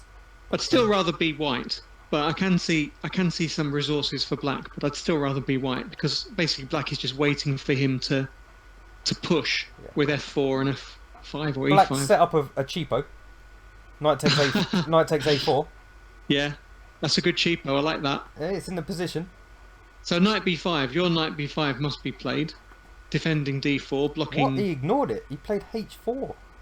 Okay, this may be the point at which Aman lost the plot. Maybe. Why can't he take on a4? What am I I missing? can't see a good reason. Why can't he do that? I've put it on Just the do board. it. Just do it. Just do it. I've done it, man. I've done it. It's Yeah. there. I think he missed that. I don't get this. Why? No, I think he missed it. I can't see see a cheapo on f6 or The queen's if not his pawn defended, was on right? h5. I'm not blind. The queen's not defended, yeah. No. So If white had a pawn on h5, Jack, this would be an interesting position because you go h6 check and then queen takes f6. yeah. But now, not now. Now is not the time. Now is not the time. I don't get it. No, I think it's just a blunder. But did he play it? We don't know if he played it. Let's see what he played. I mean, obviously that's why he played Queen b6, right? Yes. So, yeah, he took it. Yeah. Yeah. Well, why wouldn't you? Why wouldn't you? I don't get it. Well, and then they this swapped is- queens just to say, okay, I lost a pawn. No, I think he had no choice. I think Yeah, his no, I know, I position's- get that. But did he just short circuit when he played h4? Was he just? Yes. Yes. But there was only one reason to play Queen b6. Because I was joking. I was saying, haha, look, he can attack this pawn now. Yeah, but it just shows you. It just shows you what if a lapse of concentration can affect anyone. What? I mean, what? Is he It saying might he's have been gonna, obvious to you. is he going to win the But he d6? was thinking Well, hang on a he's second. been watching too many Simon Williams videos, and he pushed Harry, and then thought, or maybe he needed to go to the loo, so he plays h4 quickly, and then goes to the loo, comes back and sees knight takes a4.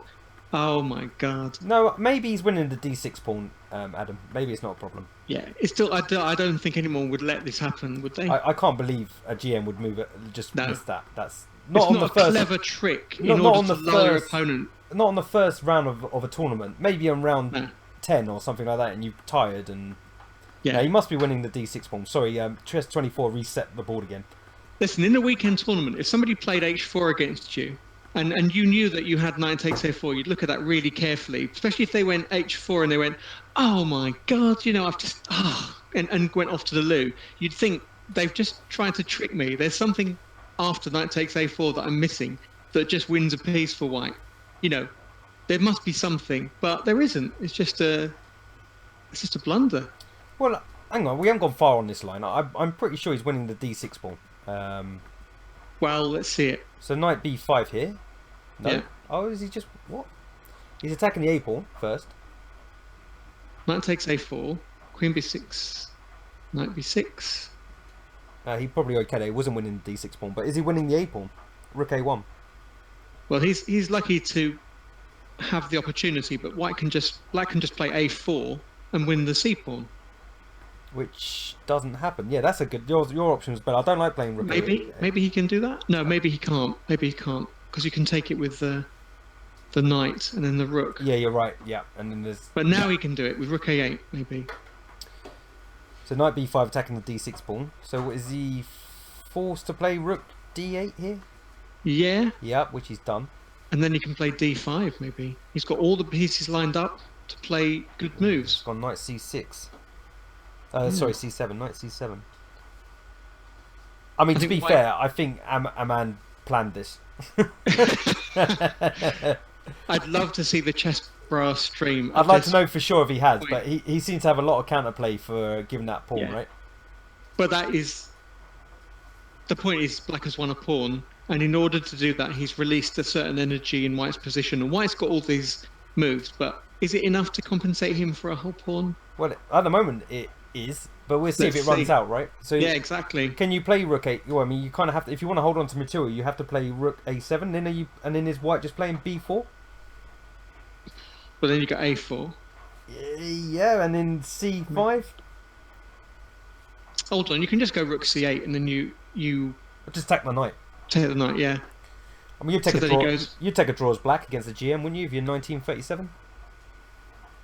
I would, and I am not. I would anyway, but I mean, he does. He plays rook c8, so that's good. If I can't see a clear way of playing this position on risk-free, maybe definitely take the draw. We'll see. We're going to get a repeat then, because he's just played rook c8 and then knight b5, and then I guess rook a8 again. Can I just make an observation? No, he pushed it. Okay, yeah, go on. I think Percy's watching 300 streams at once all day. Is he? He's very, very prolific. I'm very impressed with Percy. Whenever you go online, Percy's always there, and he's always able to watch several streams at once. If I watch more than my own stream at once, the computer crashes. Oh, wicked. So I'm very impressed with Percy. Well done. Yeah. No, I like Percy. He came onto the scene. I think we inherited him through Simon Williams, funny enough. Really? Yeah. I think Simon said go to the Chesspatzers channel and watch that. I don't know if he was trying to get rid of him. Did Simon donate Percy to us? I think so. Is that what you're saying? I think we've benefited through Simon Williams there. Yeah, Percy's like a tip. We've been given Percy as a little tip. So he didn't repeat position, which is a surprise. I thought he might have played rook a8 here. Yeah, but he's obviously got the bit between his teeth, and he's going to try and play for a win, which is good. Yeah, I mean, and in this position, actually, d5 is good, isn't it? Because you can't play c5 in response. Well, a4 works here because he hasn't got the knight on c3 anymore, right? Ooh, yeah, point taken. So I like that. Your earlier tactic works now. Yeah. Okay. Definitely a4. And then take the c pawn. You know what? Black's winning, right? He's being... I know it sounds stupid, but Black's winning this, right? He's a pawn up. He's being outdone. Doesn't have his bishop's not worse than White's bishop. No, it's all... This is good. So you'd say if Black were, around... A GM. Roughly level strength with Aman, you'd think he'd be winning this game, technically. Yeah, no, I fully believe that. So it looks like he just missed Queen B6 as a blunder, which is... Completely. That is amazing. I'm really surprised. Do you know what it could be, though? And this is definitely a factor. Aman's never played for Canada before, and he's always wanted to. So he's been given his chance, and he wants to go off, all guns blazing, destroy a weaker player and get on with it. And maybe he just cracked a little bit and went, oh no, H4, H4 and destroy him. But actually, no, there's a cheaper in the position. Yes, and actually H4 is the right idea, I think. Just a move too soon. Yeah, no, exactly. H4 is probably a really good idea here. Look where the pawns are, F6 and G6. It's made for H4, H5. Definitely. But yeah, he just completely overlooked the cheapo. Yeah. So, rook was attacked on E3, so he moved the rook to C3, which makes sense. Double up behind it. Why not?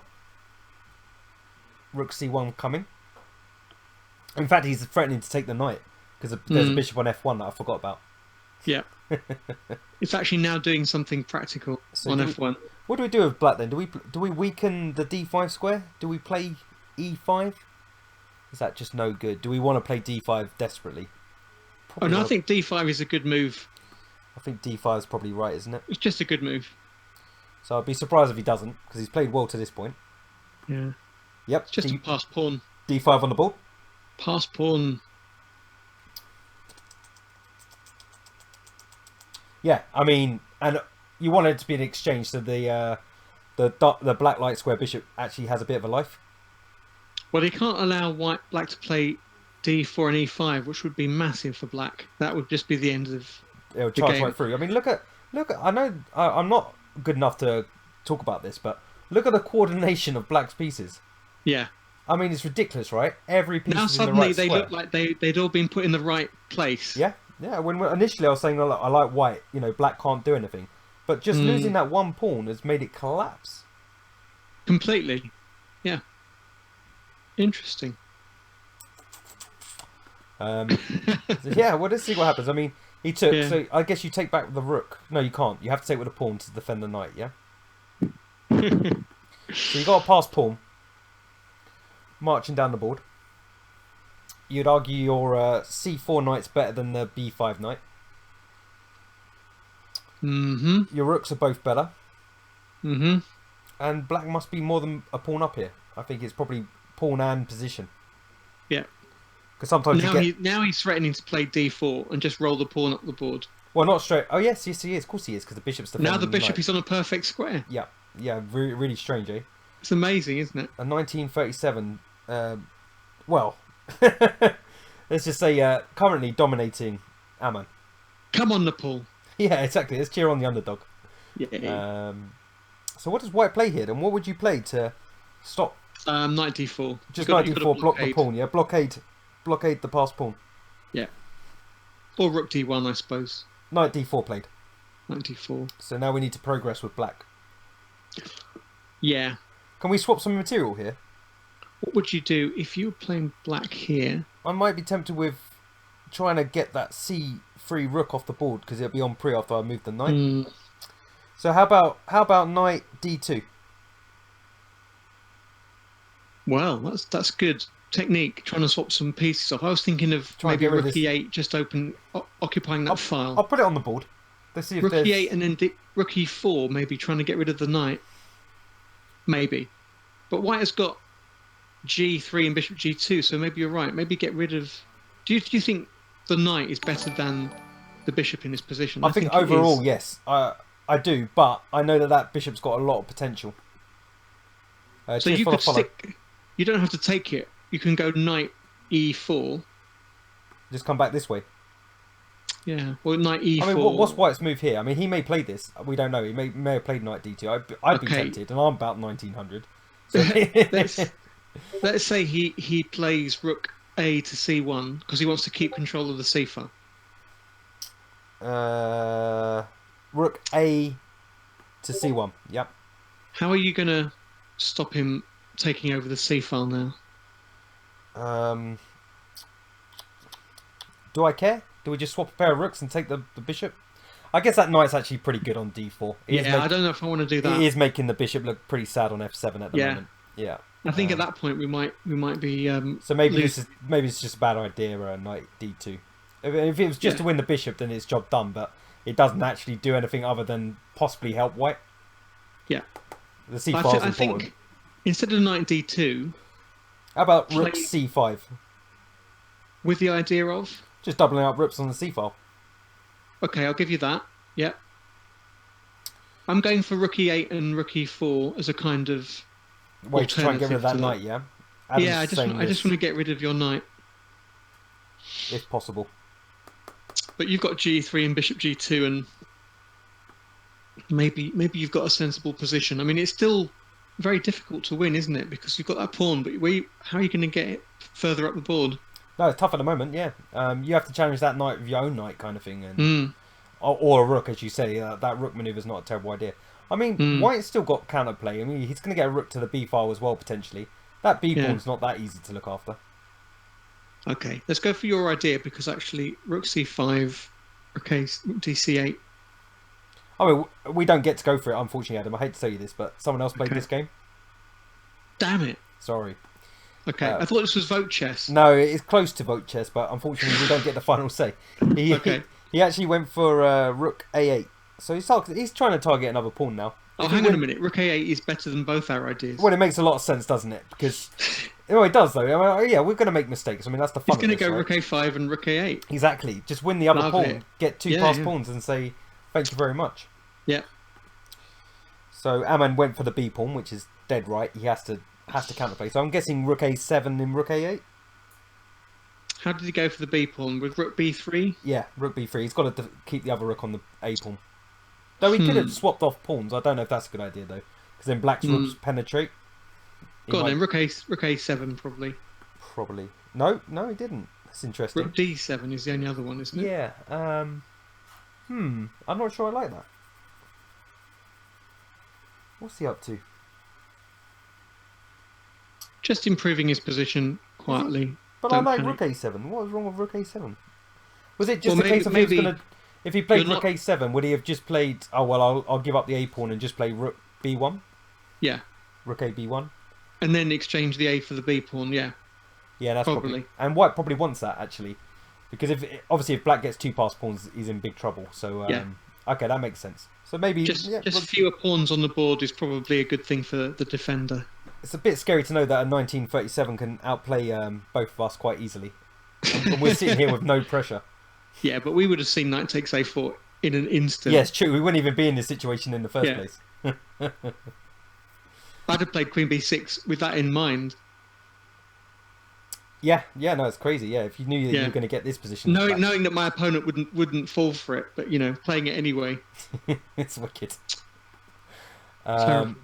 So a man went for rook b4, defending the a pawn, and probably still going to be playing rook a b1.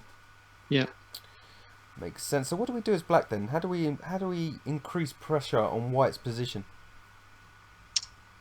Yeah, it's quite hard because I think a knight on d4 is so good. You know what else is happening?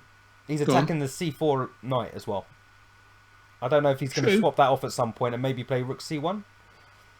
Well, I think that would be risky. All right, just saying. Better off. Maybe it's more than one option. He's defending the a pawn, but maybe at some point he's looking to take the knight on c4. If he can win that pawn, definitely. But otherwise, if you leave you with a pawn on c4, that might make it harder for him. Yeah, I mean, he joins the two pawns together almost. I mean, obviously a4 stops b5, but it lets your rooks in, for one thing. Yeah, no, I don't like it. It's a bad idea. He's not going to take c4. It's nothing to do with that. I was just observing and then realising how bad it was. No, it's an idea. Right. They say there's no bad ideas, but they really are. They really are bad ideas, guys. All the options are there. So white's going to go, let's say, g3 and bishop g2 and just eye up that d pawn. Yeah, I mean, he's blockaded it, and now he's going to try and destroy it. Is that Nimzovich? Your favourite? Well, yep. Blockade, destroy, attack, destroy. So, things to do in this position, eh? Black, how are we going to improve your position? Are all our pieces in their best squares? Can we improve that light square bishop? Is it possible? Oh, that's a good point. I think it has to be on that diagonal. Got to look after the pawn, eh? Babysitter. And e6 it covers all the good squares. So it's not the bishop then? No, I think you've got to get rid of the knight on d4 somehow. So are we going to go back to your plan of... Well, no, what's the point of playing rook d7 if you're then going to play it to e7? Rook e8 to e4. And then he has to go rook d1, let's say. How about... it was a bit of a random move, but how about g5? Yeah, okay. I know what you mean. So you can put the bishop on another diagonal at some point. You're just giving yourself an option for some more squares. The trouble is, it gives white f5 as well. Yes. Those knights are quite pesky. They could get in. You do want f5 that knight to move. Or e6. Can you tempt it to move because it's going to mate you? No, obviously that's not a good idea. So yeah, I've overlooked the the cardinal rule there. Yes, I'm trying to improve my piece, but I'm also improving my opponent's pieces quite a lot. Yes. Okay, well, I'm at a loss, to be honest, for black to improve his position. These are really difficult positions, and you get them all the time where your material up, and white has got your opponent's got some activity, is compensation, and it's very difficult to squeeze out the advantage. Can you imagine these grandmasters? They do it in level positions. Never mind a position like this where you're a pawn up. Yeah, if it was a pawn down the other way around, it'd be educational how he dismantles the knight on d4. Exactly. Yeah, exactly. If Carlsen were playing black, that would be cool. But it's not. So we've only got our candidate master from Nepal. He's a hero at the moment. Nepal, come on. So yeah, we've got to come up with a move. He needs to do something, doubling his rook somewhere, or I don't know, because he's just passive at the moment. He's a pawn up, but he's passive. Yeah, but he's got time. Okay, we're going to let him make a couple of moves because I'm at a loss. I'm not even sure what would be useful for black. Go on then. He's gone with your idea, actually, funny enough. He's rook e7. Potentially going down into e4. Because it attacks the h-pawn as well. Maybe that's what he's thinking. Yep. Win a pawn on another side of the board. Lose one on the left. Win one on the right. Happy days. But then he could have gone with that straight away. He didn't have to play rook d7 first. He could have just played rook b8. Or, no, actually, no, this is more active. I actually quite like the way he's handled these rooks. He's left his a8 active position. Yeah, his a8 rook's perfectly placed, so that's why I had difficulties trying to move it. And if anything, what we were just trying to do was improve our worst piece. Perhaps the rook on d7 was the worst piece. Yeah. And he's done that by taking an open file. Yeah. It's quite obvious when you see it. Yeah, we like it. Okay. So this boy's got potential. I don't know what to do with yeah, he has for a candidate master. What do we do for white then? So white needs to keep going. Is he just going to play rook ab1? Just go for the I think he's got to defend h4, so maybe g3 with the idea of playing. He's got bishop g2 if he needs to. I'll tell you what, chess24 keeps jumping ahead, and I didn't take note of the position when it did it. No, it's annoying, isn't it? Oh, it is, because I'm pretty sure someone was an exchange down then, and I don't want it to be our guy. I'm hoping I just didn't see it correctly. So where are we up to? We're up to move. It's alright. Where was rook e7? So I'm going to get. It's about 34 or something. Yeah, I'm going to do that. That's going to be quicker next time. I've actually made this a lot more painful than it needs to be. Why, is there a quicker way of doing it? Yeah, you can get the move lists up and then just do it that way. But I started doing it, so I couldn't stop. Anyway, so rook e7. White needs to make a move. And he's played. Funny enough, he didn't play g3. He played f3, which is possibly better. Okay. Because he's given to f2, though he has weakened e3. He's got access to f2, and he is controlling e4, so there's no rook coming in to harass the knight. Yep, and he's playing against. Black's got a white squared bishop, so he's playing against that as well with f3. Yep. So f3 makes a lot of sense. So black's he can bring his king to the center. Yeah. So I don't think black's going to move his rook though. I mean, because he's defending the b pawn, so he's not just going to give the b pawn back. So it'd be interesting to see what black does. I'm going to play through a few moves because it feels like we've been on this game for a very, very long time, and we're only on like move 25 or something stupid like that. He's played rook ac8. Yeah. I guess he's just trying to. It's not straightforward because that knight on d4 is actually holding Aman's position together nicely. Yeah. He can't penetrate to the second rank. He's manoeuvring just to get a handle on the position. There's no hurry. That's the first rule of endgames: is don't hurry. Don't hurry. I mean, he's already harried. He harried a while ago. That was the problem. He harried, not hurried. That's what caused it. That's what caused the pawn loss in the first place. The harry, yeah. And do you know what? Even that move, h, caused him to lose the game because that's a weak pawn. You know, I wanted to play g3 for that reason, but there you go. It's only weak if you can attack it. So what would you do if black just went king h6, h5, and just took it? Wicked, direct. Don't. Maybe that's what he plays.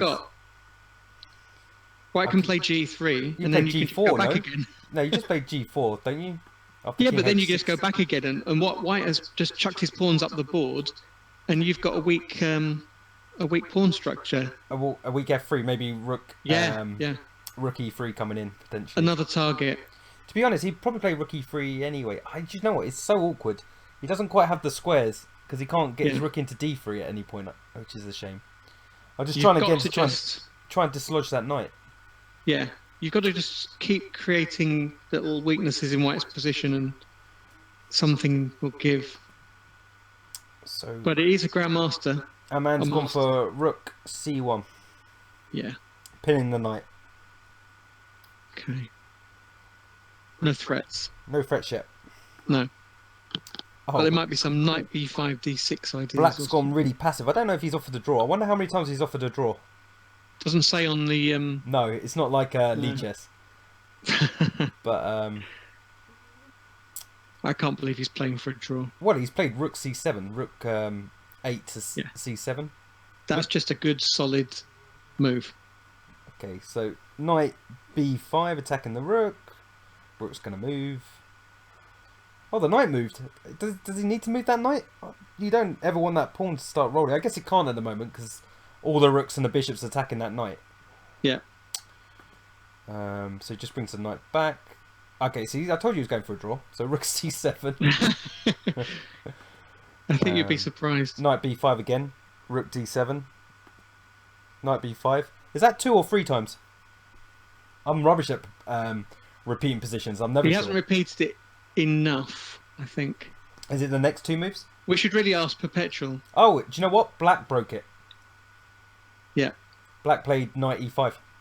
Yeah. He was probably counting. Yeah, well, that's funny, isn't it? Because, again, do you say, oh, yeah, I got a draw as black against a GM, or do you just keep playing on? Yeah.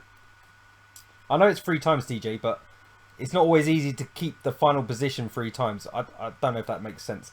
But I struggle for it over the board, even when I've got the score sheet. Yeah. I sort of look at my opponent and say, draw, without even repeating. Because I've never been in that who's the boss position where I can repeat on purpose just to gain moves. I never feel like that confident. So anyway, he didn't repeat. He played knight e5. I don't know why he's definitely putting pressure. It's just so hard to get past that knight on d4. Yeah. So White didn't get the opportunity to repeat moves 3 times, sadly. No. Do you think he would have, or do you think he was also just teasing? Oh, I think he would have done. You think? You think he'd say, no, all right, pawn down, that's enough? Yeah. Fair enough. Doesn't affect the match. But they'll probably bail out and go and have a drink. What I will say is, after the last 5 or 6 moves, White's the only one that's really put his pieces into better squares. I don't know. There's no pressure down the A file anymore. Oh my god, the result just came in. Yeah, I know. That's disappointing. Not a lot that's happened in this position. The pieces are just moving around. Did you get the part about the result? Yeah. Oh, that's a shame.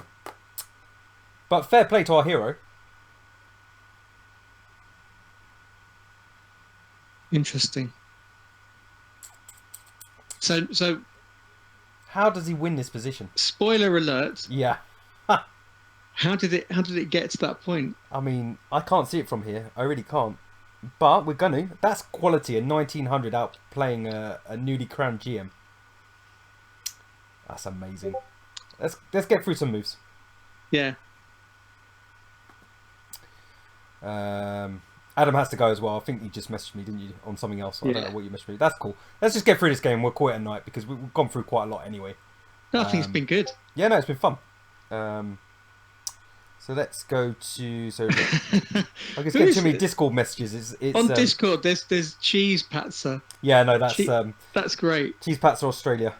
You know, at Hampstead all weekend there were 2 notices up for the cleaner, and they'd misspelled chess, but they'd also misspelled cheese. So it was neither chess nor cheese. They said chess, and everybody laughed at that all weekend. But I left it there because it was just so funny. Yeah. Poor old man. Yeah, I feel really bad for him not. I love upsets. No, I do. I love upsets, so this is fantastic. Yeah, I love upsets too, especially like this. It's not like it is a move blunder, actually. It's not a sort of fatal blunder that Black had to really work at this. Yeah, a man didn't blunder his queen. He blundered a pawn. Yes. And then he got outplayed. Yes. And that's nice for Regendra. Yes. Go Really. Nepal. I mean, yeah, he's going to be bouncing around. That's it. He's basically his whole competition is Yeah. done already. He's Yeah. already he No, can he's lose going for every other board game prize now. It doesn't matter. because his team lost. So he's in the running for a board prize if he's that good that he can win a position like this against a grandmaster. No, it's quality. Good for him. So F5, Knight B5. I'm going to play on a little bit because I get a horrible feeling this is going to be a very dancey round until we get to a critical position. Yeah. So let's... Chesspatzer Australia says black has to grind this position out, I guess. Yeah. And that's just the key. I mean, look, Aman's doing all the right things. He's activating his king. Yeah. But that pawn's starting to move. I guess that's the downside. That knight moved out of the blockade. There's a Sam Shankland book about pawns, and the basic premise of it is pawns don't move backwards. And this is something that coaches tell students at every level, that pawns don't move backwards, and you got to really think quite carefully about any pawn move that you make. And I think this is a good illustration of that. Yeah. Oh, that's nasty. Did that happen? Yeah. Ow. Well, no, he didn't. No, Bishop B3 didn't happen. I'm just saying what the threat was in the position. Yeah, this is horrible. I mean, this is great for black. But even then, it took a long time for black to win this. Yeah, but white moved his knight. Same trick of Bishop to A4 as well. Yeah. I missed the bit where he forced him to move his knight away. Yeah, let's just quickly do that because I agree. Because that's key for me. I mean, how did he as soon as you move that knight? Because obviously, yeah, if you get your pawn down to D2, I might have a chance against the GM. Yes. No, probably not. I'm only joking. You could flag him at least. I could definitely flag him. So he played knight B5. Oh.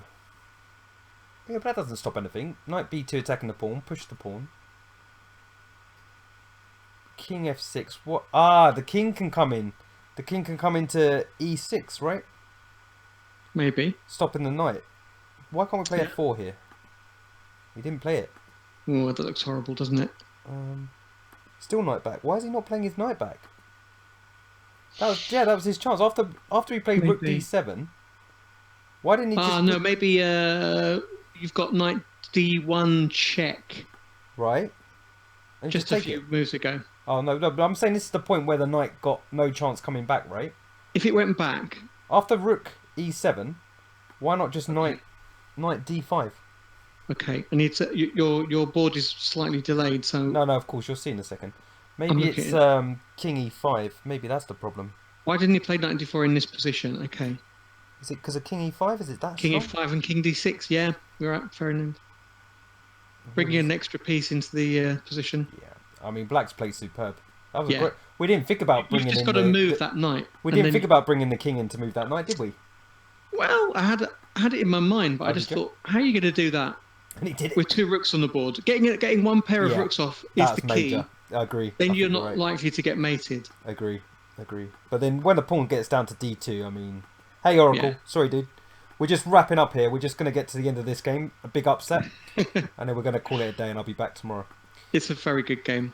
Actually, is it a very good game? It's very interesting for me, but... I think it's a great game. I mean, it just shows that, sometimes you just imagine, oh, so what if a GM blunders a pawn? Yeah. He's still going to get out of it. But that didn't happen. Yep. The guy kept him under the cosh. Yeah. He kept control. Which is tough to do. I mean, I'm definitely one for... Because my position is always so wild. I'd sort of release control almost on move 5. Yeah. Go Nepal. What's that? 3-1, probably. Well, how about that for a move? Yay. Rook A4. Yay. Ooh. Very technical. Rook A4. Yeah. What, because he's going to win with the B pawn? Yeah. Yeah. He's had to win this game 3 times over. That's really nice. But they say that's how you beat GMs. You have to just keep beating them in the end game. Yeah. He just. Oh, this is great play by black. Passive king. King's coming in. Oh no. H pawn. Now black is going to be the one to push Harry. Yeah, this is Harry. Basically, he's done the classic how you beat strong players. You've got to make threats on more than one place of the board. Yeah. Because when there was only the one threat of the D pawn marching through, Yeah. a man managed to hold on fairly easily, to be honest. But he's now Yeah. created threats on too many places, Yeah. and If he you can swapped make off. threats on two sides of the board, and your And, opponent's got a knight, that's even yeah, worse. no, he The swapped. knight's not very That's good. basically what I was trying to spit out. He swapped the light square bishop off at the right point, Yeah. and now the dark light square bishop is just amazing. The black light square bishop is dominating that knight. We know what you mean. Yeah, I'm trying to chew up all my words. Yeah, here comes the B pawn. It's very funny watching our chat and the Chess24 chat, because it's basically the same people. You're dominating the whole chat. I'm not dominating no chat. What are you talking about? Guys, the Oh, patzers, perpetual. Yeah, the yeah, yeah. patzers are just dominating the chat. Well, that's how it should be. Yeah. The only ones making any sense. I mean, he's 3 pawns down here. He could have resigned. He gave the exchange wicked because he can. Oh, and knight e6 might be mate in some positions, so you've got to be very careful. It's just death. Yeah, here comes the queen. That's a very good part of the game, that one, because that is very good. He could have easily lost right there. Oh, it's done. So, congrats to Regendra. And thanks very much to you, Adam. Thanks for joining me today. I was getting a bit overawed by how many games there were. And we actually concentrated on only a few, but at least we gave some proper commentary. Wednesdays are good. Tomorrow I'm doing a simul. Yep. At 8 o'clock. Yeah. And then maybe Wednesday we can do something. Depends on what happens. Well, you've got the quiz apparently, haven't you? But if not, then there's the ChesspatzerIND semi-final, the second one to do some commentary on. We'll see. We'll see. I won't pin you down on that one, but hopefully I can get. I've got so many loyalties. You're just such a popular guy. Yeah. Exactly. But yeah, we'll definitely want to get a few more of these in. It's been fun doing this. So great. Cheers again, and thanks to all those that have managed to keep with us burbling on. We eventually got to some sort of decent analysis. Yeah, go Nepal. Yeah, Nepal. Well, what a champion. Very impressed by that. He basically just took down a GM with technique. I mean, that game looks like it's over 80 moves. It looks like it's 87 moves. Yeah. Imagine how many hours that was. No, that was quality. All right, so we'll call it there. Thanks, guys. Thanks, Adam, and I'll see you all soon. Cheers, Jack. You're a genius. See you soon. Laters.